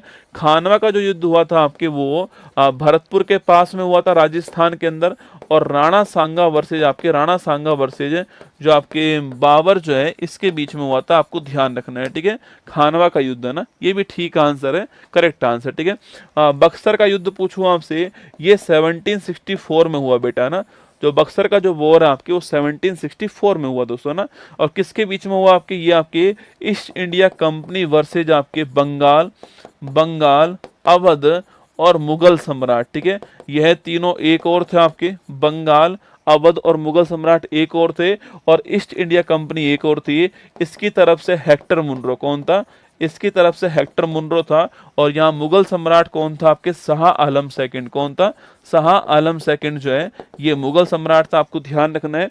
और सो इस युद्ध में आपके यह विजेता बनते हैं, और फिर जीतने के बाद में अगले साल 1765 में एक संधि होती है, उसका नाम था इलाहाबाद की संधि, ठीक है। तो 1765 में संधि कौन सी होती है? इलाहाबाद की संधि होती है, आपको ध्यान रखना है, ठीक है। तो जो बक्सर का वॉर है आपके वो गलत हो गया है, 1764 में वॉर होता है, और 1765 के अंदर जो है इलाहाबाद की संधि होती है, आपको ध्यान रखना है, ठीक है। आंसर हो गया हमारा option number D, correct answer, ठीक है। चलिएगा आगे देखते हैं। भारत में दोस्तों पहली पूर्ण जनगणना जो है आपके वो किस वर्ष में आपके हुई थी, ठीक है। तो भारत की जो पहली पूर्ण जनगणना है आपके, देखो सेंसस की अगर बात की जाए आपसे, सेंसस की बात करूं मैं आपसे, तो देखो पहली बार कब हुआ आपके? पहली बार जो है 1872 में होता है, किसके काल में? जो मेयो के कार्यकाल में होता है, ठीक है। और पहली बार वैज्ञानिक पूछूं आपसे, या फिर दशकीय पूछूं आपसे, यह कब होती है आपके? तो यह 1881 में स्टार्ट होती है, और इस समय रिपन जो है इसका कार्यकाल था, आपको ध्यान रखना है, ठीक है। रिपन का कार्यकाल था, नोट कीजिए, ठीक है। और दोस्तों सवाल पूछा आपसे 2011 में जो आपके सेंसस हुआ है इसकी थीम क्या है? तो आवर सेंसस आवर फ्यूचर जो है वो इसकी थीम है। हमारी जनगणना हमारा भविष्य जो है ये इसकी थीम नोट कीजिएगा। अगला सवाल पूछूं आपसे, चंद्रमौली साहब जो हैं ये क्या थे? इसके कमिश्नर थे, आयुक्त थे, आपको ध्यान रखना है, ठीक है। 11-12 के अंदर, ठीक है। तो मैंने पूछा आपसे पहली पूर्ण जनगणना कब होती है आपके? 1881, ऑप्शन नंबर 1 ठीक आंसर है, ये आपको ध्यान रखना है, ठीक है दोस्तों, इस वर्ष में होती है, ठीक है। सवाल पूछो दोस्तों आपसे, जातिगत जनगणना जो है आपके, जातिगत जनगणना ये अंतिम बार कब हुई, ठीक है। तो ये अंतिम बार आपके, अगर सवाल पूछूं आपसे तो 1931 में ये अंतिम बार हुई है, ठीक है। जातिगत जनगणना जो है आपके भारत में वो लास्ट बार कब होती है? तो भारत में लास्ट बार जो है 1931 में होती है, या फिर अब जो है इस बार जो है ये होने वाली है, ठीक है। चलिए आगे बढ़ते हैं। आपके 1867 में मुंबई में प्रार्थना समाज की स्थापना करने वाले कौन, ठीक है। गोपाल कृष्ण गोखले, स्वामी दयानंद सरस्वती, स्वामी विवेकानंद और आत्माराम पांडुरंग। देखो आत्माराम पांडुरंग जो है आपके, इन्होंने 1867 के अंदर प्रार्थना समाज की स्थापना करी, ठीक है। कहाँ पर की आपके? ये आपके महाराष्ट्र के अंदर की, ध्यान रखना है, ठीक है। इसके अलावा गोपाल कृष्ण गोखले पूछूं आपसे, इन्होंने 1905 में सर्वेंट सोसाइटी ऑफ इंडिया की स्थापना की, ना। सर्वेंट सोसाइटी ऑफ इंडिया जो है इसकी स्थापना 1905 में करने वाले कौन थे? गोपाल कृष्ण गोखले, ठीक है। अगला क्वेश्चन आपके, स्वामी दयानंद सरस्वती पूछूं आपसे, इन्होंने आर्य समाज की स्थापना करी कब आपके? 1875 में। कब की है? 1875 में स्थापना करी। और इनकी बुक का नाम क्या है? सत्यार्थ प्रकाश जो है इनकी बुक का नाम है। वेदों की ओर लौटो किसने कहा आपके? इन्होंने कहा था, आपको ध्यान रखना है, ठीक है। विवेकानंद जी की बात करूं आपसे तो 1897 में इन्होंने रामकृष्ण जो मिशन है इसकी स्थापना करी, ठीक है। तो रामकृष्ण मिशन की स्थापना 1897 के अंदर आपके विवेकानंद जी ने की थी, आपको ध्यान रखना है, ठीक है। तो हमारा आंसर ऑप्शन नंबर डी जो है आत्माराम पांडुरंग। आपको इन चारों का वर्ष भी ध्यान रखना है, ठीक है, इन चारों का वर्ष भी ध्यान रखना, इन चारों की स्थापना करने वाले का नाम भी ध्यान रखना, और ऑप्शन नंबर डी आत्माराम जो पांडुरंग है ये हमारा प्रार्थना समाज आपको ध्यान रखना है, ठीक है। चलिए आगे देखिए, भारत के पहले रक्षा मंत्री दोस्तों कौन थे? राजकुमारी अमृत कौर, बलदेव सिंह, जॉन मैथाई और के षणमुखम शेट्टी। चार ऑप्शन आपके सामने। देखो राजकुमारी जो अमृत कौर आपके, ये दोस्तों आजाद भारत की पहली महिला कैबिनेट मंत्री बनती है, आपको ध्यान रखना है, ठीक है। और सवाल पूछूं आपसे, यहाँ पर सवाल पूछे कि भाई कौन सी मंत्री बनती है आपकी? ये हेल्थ मिनिस्टर बनती है, आपको ध्यान रखना है, ठीक है। बलदेव सिंह जो हमारा आंसर हो गया आपके, भारत के पहले रक्षा मंत्री कौन थे? बलदेव सिंह, आपको ध्यान रखना है, ठीक है। जॉन मैथाई पूछूं आपसे, तो भारत के पहले रेलवे के मंत्री कौन थे आपके? वह जॉन मैथाई थे, आपको ध्यान रखना है, ठीक है। के षणमुखम शेट्टी पूछूं आपसे, तो भारत के पहले वित्त मंत्री कौन थे आपके? के षणमुखम शेट्टी, ठीक है। पहली बार बजट पेश करने वाले कौन थे आपके? वो भी के षणमुखम शेट्टी का नाम आपको ध्यान रखना है, ठीक है। वही सवाल दोस्तों पूछूं आपसे, विधि या कानून मंत्री कौन थे आपके? डॉक्टर भीमराव जो अंबेडकर जी आपके, ये कौन थे? विधि या फिर कानून मंत्री, आपको ध्यान रखना है, ठीक है। हमारा आंसर ऑप्शन नंबर बी जो है बलदेव सिंह जो है वो हमारा ठीक आंसर, ध्यान रखिएगा, ठीक है। भारत में पहला समाचार पत्र प्रकाशित करने के पीछे कौन था? दीनबंधु मित्र थे, जेम्स ऑगस्टस हिक्की थे, जुगल किशोर शर्मा थे, आप शुक्ला थे, ईश्वरचंद्र विसागर। चार ऑप्शन आपके सामने, ठीक है। देखिए दोस्तों, अगर सवाल पूछूं आपसे यहाँ पर कि भाई भारत में जो पहला समाचार पत्र था आपके, इसका नाम था बंगाल गजट। क्या नाम था इसका? नाम था बंगाल गजट, इसका नाम था। और इसको प्रस्तुत करने वाले कौन थे आपके? प्रकाशन करने वाले कौन थे? जेम्स ऑगस्टस हिक्की जो है आपके प्रकाशन करने वाले। कब हुआ था? 1780 के अंदर हुआ, ठीक है। सवाल पूछूं आपसे, हिंदी में पहला समाचार पत्र कौन सा आपके? तो वो था आपके उद्दंड मार्तंड। कौन था आपके? उद्दंड मार्तंड जो है ये हिंदी में पहला समाचार पत्र, आपको ध्यान रखना है, ठीक है। और पूछूं आपसे, इसको आपके लाने वाले कौन थे? जुगल किशोर शुक्ला जो है इसके आपके इसके जो है आपके जुगल किशोर शुक्ला जी जो है आपके, ये इसके क्या थे? आपके प्रकाशन करने वाले, ठीक है। अगला क्वेश्चन कब पेश हुआ आपके? 1826 जो आपके ये पेश हुआ, ध्यान रखना है, ठीक है। अगला दोस्तों आपके ईश्वर चंद जो विद्यासागर हैं, सोम प्रकाश पूछूं आपसे, सोम प्रकाश जो है ये आपके कौन आपके लाने वाला? ये आपको ध्यान रखना है, ठीक है। अगला सवाल पूछूं आपसे यहीं पर कि जो विधवा विवाह है इस पर बल देने वाला कौन आपके? विधवा विवाह पुनर्विवाह आपके जो अधिनियम है आपके एक्ट जो है ये लाने वाला कौन था आपके? यह लाने वाले भी आपके यही थे, आपको ध्यान रखना है, ठीक है। तो विधवा विवाह जो पुनर्विवाह अधिनियम आपके यह लाने वाले भी आपके यही थे, है ना। तो आगे ध्यान रखिए, अगला क्वेश्चन आपके सामने दीनबंधु मित्र पूछूं आपसे, इनकी पत्रिका का नाम क्या? बताओ इनकी जो पत्रिका है इसका नाम क्या? क्वेश्चन आपके सामने यहाँ पर जो दीनबंधु मित्र है इनकी जो पत्रिका है उसका नाम क्या आपको बताना है, ठीक है। तो हमारा आंसर आपके जेम्स ऑगस्टस हिक्की हो गया, option number B correct answer, आपको ध्यान रखना है, ठीक है। इनकी जो पत्रिका है उसका नाम क्या? ये क्वेश्चन आपके लिए है ना। जो इनकी जो पत्रिका है दीनबंधु मित्र आपके, इनकी जो पत्रिका है उसका नाम क्या है आपको बताना है यहाँ पर।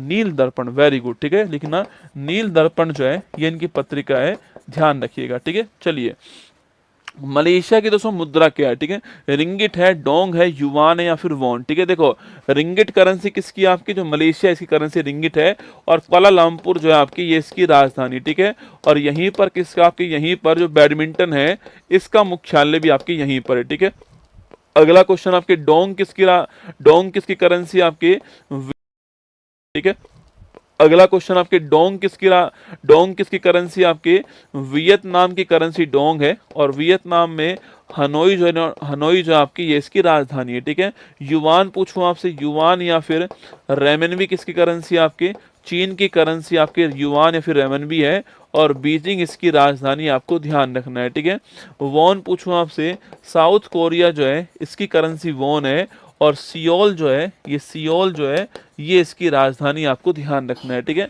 तो चार आपके राजधानी, चार मुद्रा, ये चारों की चारों मुद्राएं महत्वपूर्ण। ठीक है, इसके अलावा क्यात पूछूं आपसे, किसकी मुद्रा है आपके, बाहट किसकी मुद्रा छापना आपके, बाहट दोस्तों किसकी मुद्रा आपके, गुल्ट्रम किसकी मुद्रा है आपके, गुल्ट्रम किसकी मुद्रा है, न्यू शेकेल जो है, न्यू शेकेल जो है यह किसकी मुद्रा है, रैंड किसकी मुद्रा छापना आपके, रैंड किसकी मुद्रा है, या फिर जो रिवनबिया है ये किसकी मुद्रा है। ये 4-5 क्वेश्चन और आपके सामने। देखो जो क्यात है किसकी मुद्रा आपके, क्यात जो है यह म्यांमार की मुद्रा है, ठीक है। अब बाहट पूछूं आपसे, यह थाईलैंड की मुद्रा बाहट हो गई ना। गुल्ट्रम पूछूं आपसे, भूटान की मुद्रा आपकी गुल्ट्रम हो गई, ठीक है। न्यू शेकेल पूछूं आपसे, इजराइल की करेंसी आपकी न्यू शेकेल हो गई, ठीक है। रैंड पूछूं आपसे, साउथ अफ्रीका जो है इसकी करेंसी रैंड हो गई, ठीक है। रिवनबिया पूछे आपसे, किसकी करेंसी आपकी, रिवनबिया जो है यूक्रेन जो है इसकी करेंसी आपकी रिवनबिया हो गई, ध्यान रखना, ठीक है। तो ये कुछ करेंसी मैंने आपको यहाँ पे नोट कराई है ना। आगे देखिए, निम्नलिखित में से कौन सा एक सही सुमेलित नहीं है, ठीक है। प्रेरी जो घास का मैदान है उत्तरी अमेरिका, पंपाज आपके दक्षिण अमेरिका अर्जेंटीना, ठीक है। स्टेपी दोस्तों यूरोप आपके, ठीक बात है, स्पेशली यूक्रेन के अंदर है और इसे ब्रेड बास्केट ऑफ वर्ल्ड कहते हैं, ठीक है। ब्रेड बास्केट ऑफ वर्ल्ड जो है इसे कहते हैं, आपको ध्यान रखना है, ठीक है। वेल्स पूछूं आपसे, कहाँ से हो, वेल्स कहाँ पर आपके, साउथ अफ्रीका जो वेल्स हो गया।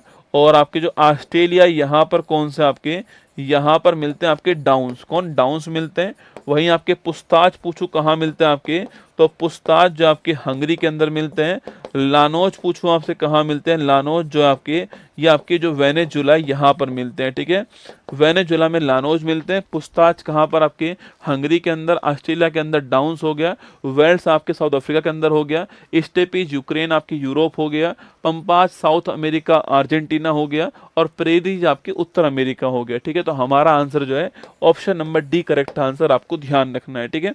अगला क्वेश्चन देखिएगा, 4 संधि दोस्तों यहाँ पर दी गई हैं और चारों संधि कहाँ कहाँ पर है ये आपके सामने ऑप्शन है। और फिर आपके सामने यहाँ पर जो है ABCD जो है वो 4 दोस्तों ऑप्शन है। अरे मैं अभी उतार दूंगा रसगुल्ला दोस्तों कुर्ता, है ना। जब से भाई साहब मेरे को पढ़ाते हुए दोस्तों आपके लगभग 70 मिनट हो गए हैं, ठीक है। पर कई दोस्तों अभी तक कुर्ते पे अटके हुए हैं, ठीक है। अभी उतार दूंगा कुर्ता भाई साहब, और फिर दोस्तों बिना कुर्ता पढ़ाऊंगा आपके सामने खड़े होकर, ठीक है। हाँ, पूरी रात पढ़ाऊंगा, फिर ध्यान रखना, बिना कुर्ता पूरी रात पढ़ना पड़ेगा, ठीक है। चुपचाप पढ़ लो वरना। चलिए, जिब्राल्टर दोस्तों मलक का, जिस दिन तुम्हारा सिलेक्शन होगा ना भाई साहब, कुर्ता फाड़ डांस करूंगा, ठीक है। हाँ, मैं लैला लैला चिल्लाऊंगा कुर्ता फाड़ के। चलिए, ABCD 4 ऑप्शन आपके सामने, ठीक है। देखो दोस्तों, जिब्राल्टर जल संधि की बात करूं मैं आपसे, जब हम जो मेडिटेरियन सी जो हमारा होता है, जो भूमध्य सागर हमारा होता है, उसमें प्रवेश करने की संधि कौन सी होती है, यही होती है, ठीक है। दोस्तों देखिए, आपकी यहाँ पर एक बार आप मेरे साथ देख लीजिए, यह संधि दोस्तों कहाँ कहाँ पर मिलेंगी। एक बार आप मैप में देख लीजिए, फिर आपको हम आगे बढ़ाएंगे दोस्तों ना। एक बार आप मैप में यहाँ पर आप देख लीजिए मेरे साथ में कि यह संधि दोस्तों कहाँ कहाँ मिलने वाली है। एक बार ये देख लीजिए, ठीक है। यह भारत हो गया दोस्तों, यहाँ पर आपके जो है, यहाँ पर इसको आगे बढ़ाइए, आपके यहाँ पर इंडोनेशिया आपके कुछ ऐसे हो गया, ठीक है। चलिए देखिए, सबसे पहली बात दोस्तों, अफ्रीका महाद्वीप ये है, नोट करना। ये आपके जो भूमध्य सागर आपके वो हो गया यहाँ पर, ये आपके लाल सागर हो गया यहाँ पर, ये अदन की खाड़ी यहाँ पर है, ये फारस की खाड़ी यहाँ पर है, ये अपना भारत हो गया, ये आपके इंडोनेशिया जो है आपके उसका सुमात्रा आपके हो गया, यहाँ पर मलेशिया कौन है, यहाँ पर मलेशिया हो गया, यहाँ जावा हो गया, ठीक है। देखिए, जब हम दोस्तों एंट्री करते हैं आपके कहाँ से, आपकी यहीं से एंट्री करते हैं, ठीक है। और इसे बोलते हैं आपकी, इसे बोलते हैं जिब्राल्टर जल संधि कहते हैं, ठीक है, इसको, है ना। और इस आपके जल संधि के इधर कौन सा महासागर, इधर आपके अटलांटिक महासागर, कौन सा है, अटलांटिक महासागर है। और इधर आपके जो भूमध्य सागर है वो हो गया, ठीक है।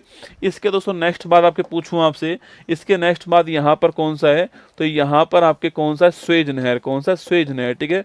जो भूमध्य सागर है इसको लाल सागर से जोड़ने वाला आपके स्वेज नहर हो गया, ठीक है। यहाँ दोस्तों पूछूं कौन आपके, तो यहाँ पर हो गया आपके कौन, आपके बाब उल मंदेव संधि, कौन सी है, बाब उल मंदेव संधि। इसे हम बोलते हैं आंसुओं का द्वार, क्या बोलते हैं इसको हम, आंसुओं का द्वार कहते हैं।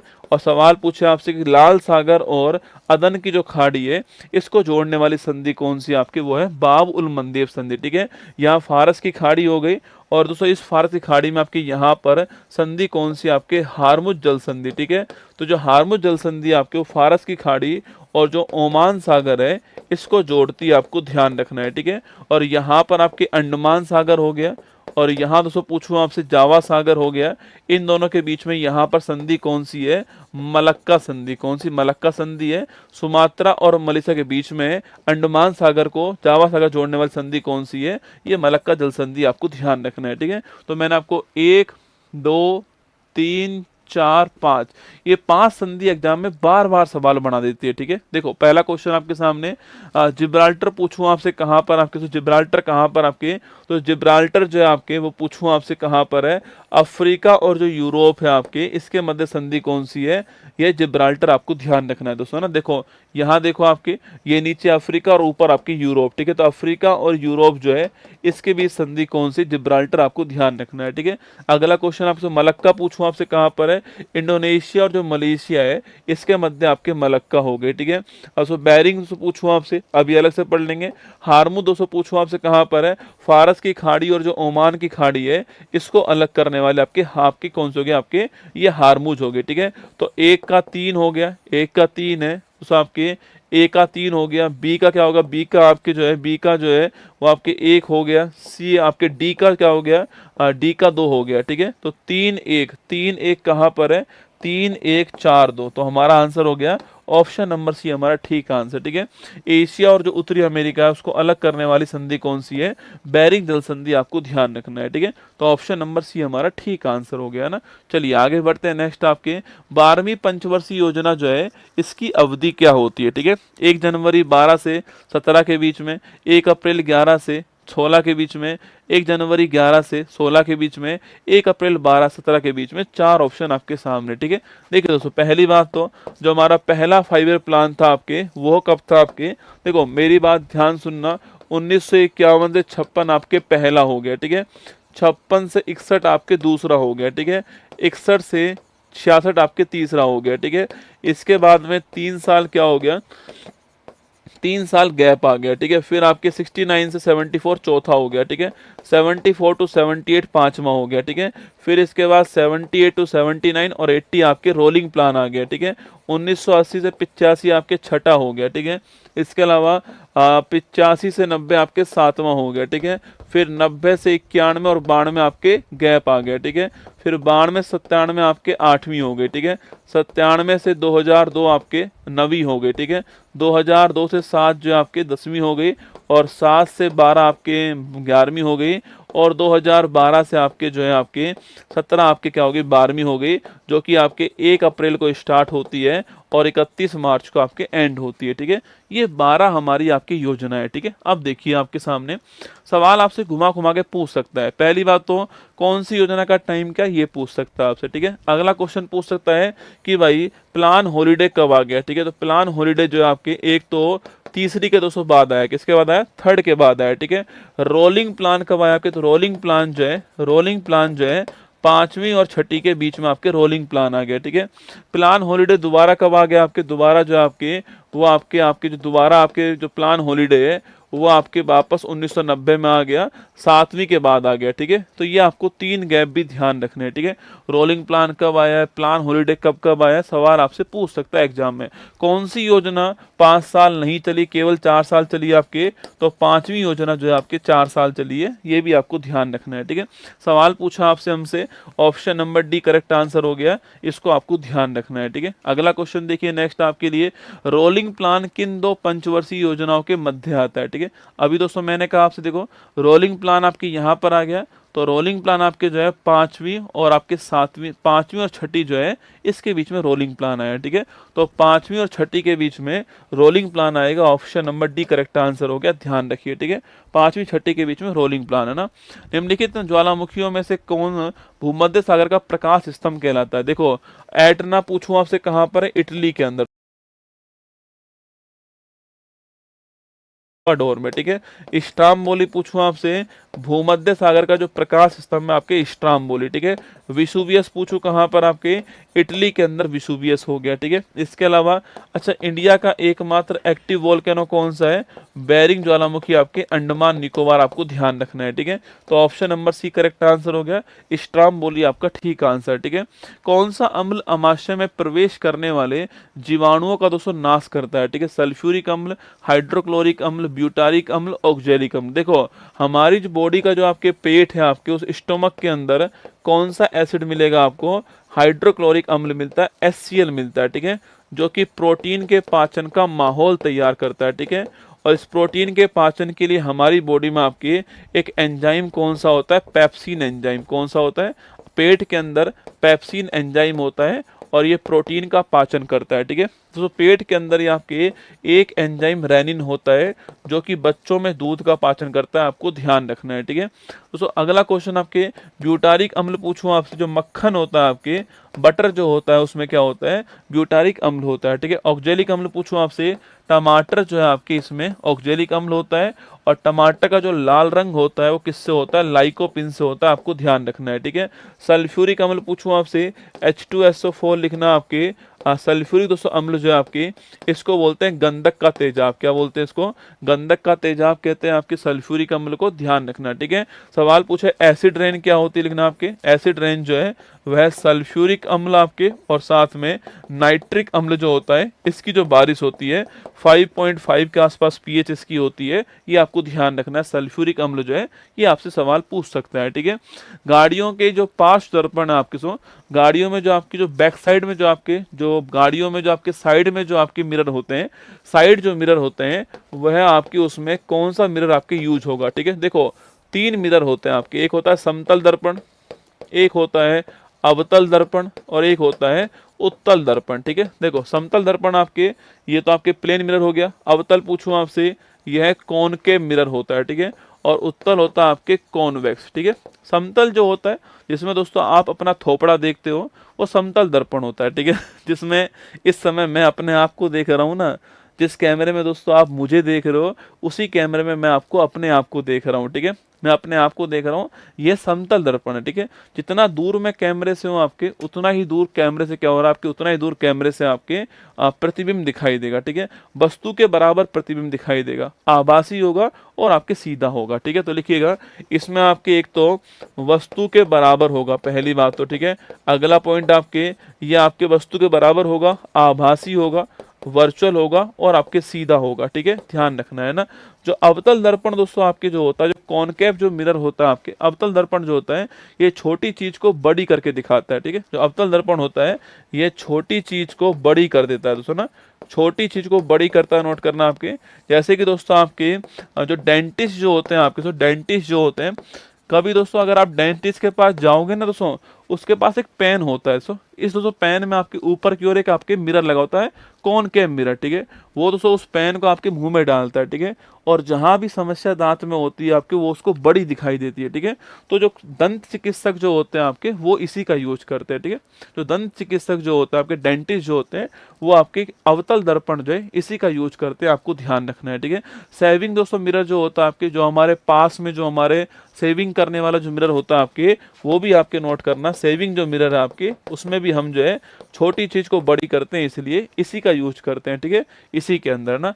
और जो उत्तल दर्पण होता है आपकी बड़ी चीज को छोटी करता है, ठीक है, बड़ी चीज को छोटी कर देता है दोस्तों ना। कार का जो साइड का जो मिरर होता है आपके उसमें देखना आप, बड़ी बड़ी गाड़ी उसमें दिखाई देती है, ठीक है। गाड़ी इतनी बड़ी थी और वो बड़ी गाड़ी छोटी होकर के उसमें दिखाई देगी आपको ना, तो नोट करना आपके। तो जो गाड़ी का जो साइड मिरर होता है, गाड़ी का जो साइड मिरर होता है, नोट कीजिएगा इस मिरर में आपके उत्तल दर्पण लगा होता है, ध्यान रखना, ठीक है। तो हमारा आंसर क्या हो गया आपके, हमारा answer option number B correct answer हो गया है, उत्तल दर्पण हमारा ठीक आंसर हो गया है। जो गाड़ी का जो साइड मिरर होता है आपके वहां पर उत्तल दर्पण आपको ध्यान रखना है। ओ भाई साहब, आखिरकार दोस्तों मतलब मेरा मुंह दुख चुका है, ठीक है। जितनी स्पीड से मैं बोल रहा हूँ, जितनी स्पीड से मैं लिख रहा हूँ ना आपके, मतलब अटक गया है मुंह। ठीक है, ये तो आपको ऑफर मिल ही रहा होगा। एनटीपीसी का ब्रह्मास्त्र 3 कल आने वाला है आपके, कल आएगा कितने बजे आपके, कल आपको शाम को 8 बजे इसी टाइम आपके आने वाला है एनटीपीसी का ब्रह्मास्त्र 3, ठीक है। इसके बाद में ये क्लास आपके लिए बड़ी महत्वपूर्ण होगी, ठीक है। जितने भी एनटीपीसी वाले हैं, देखो साइंस में मैं आपको, क्योंकि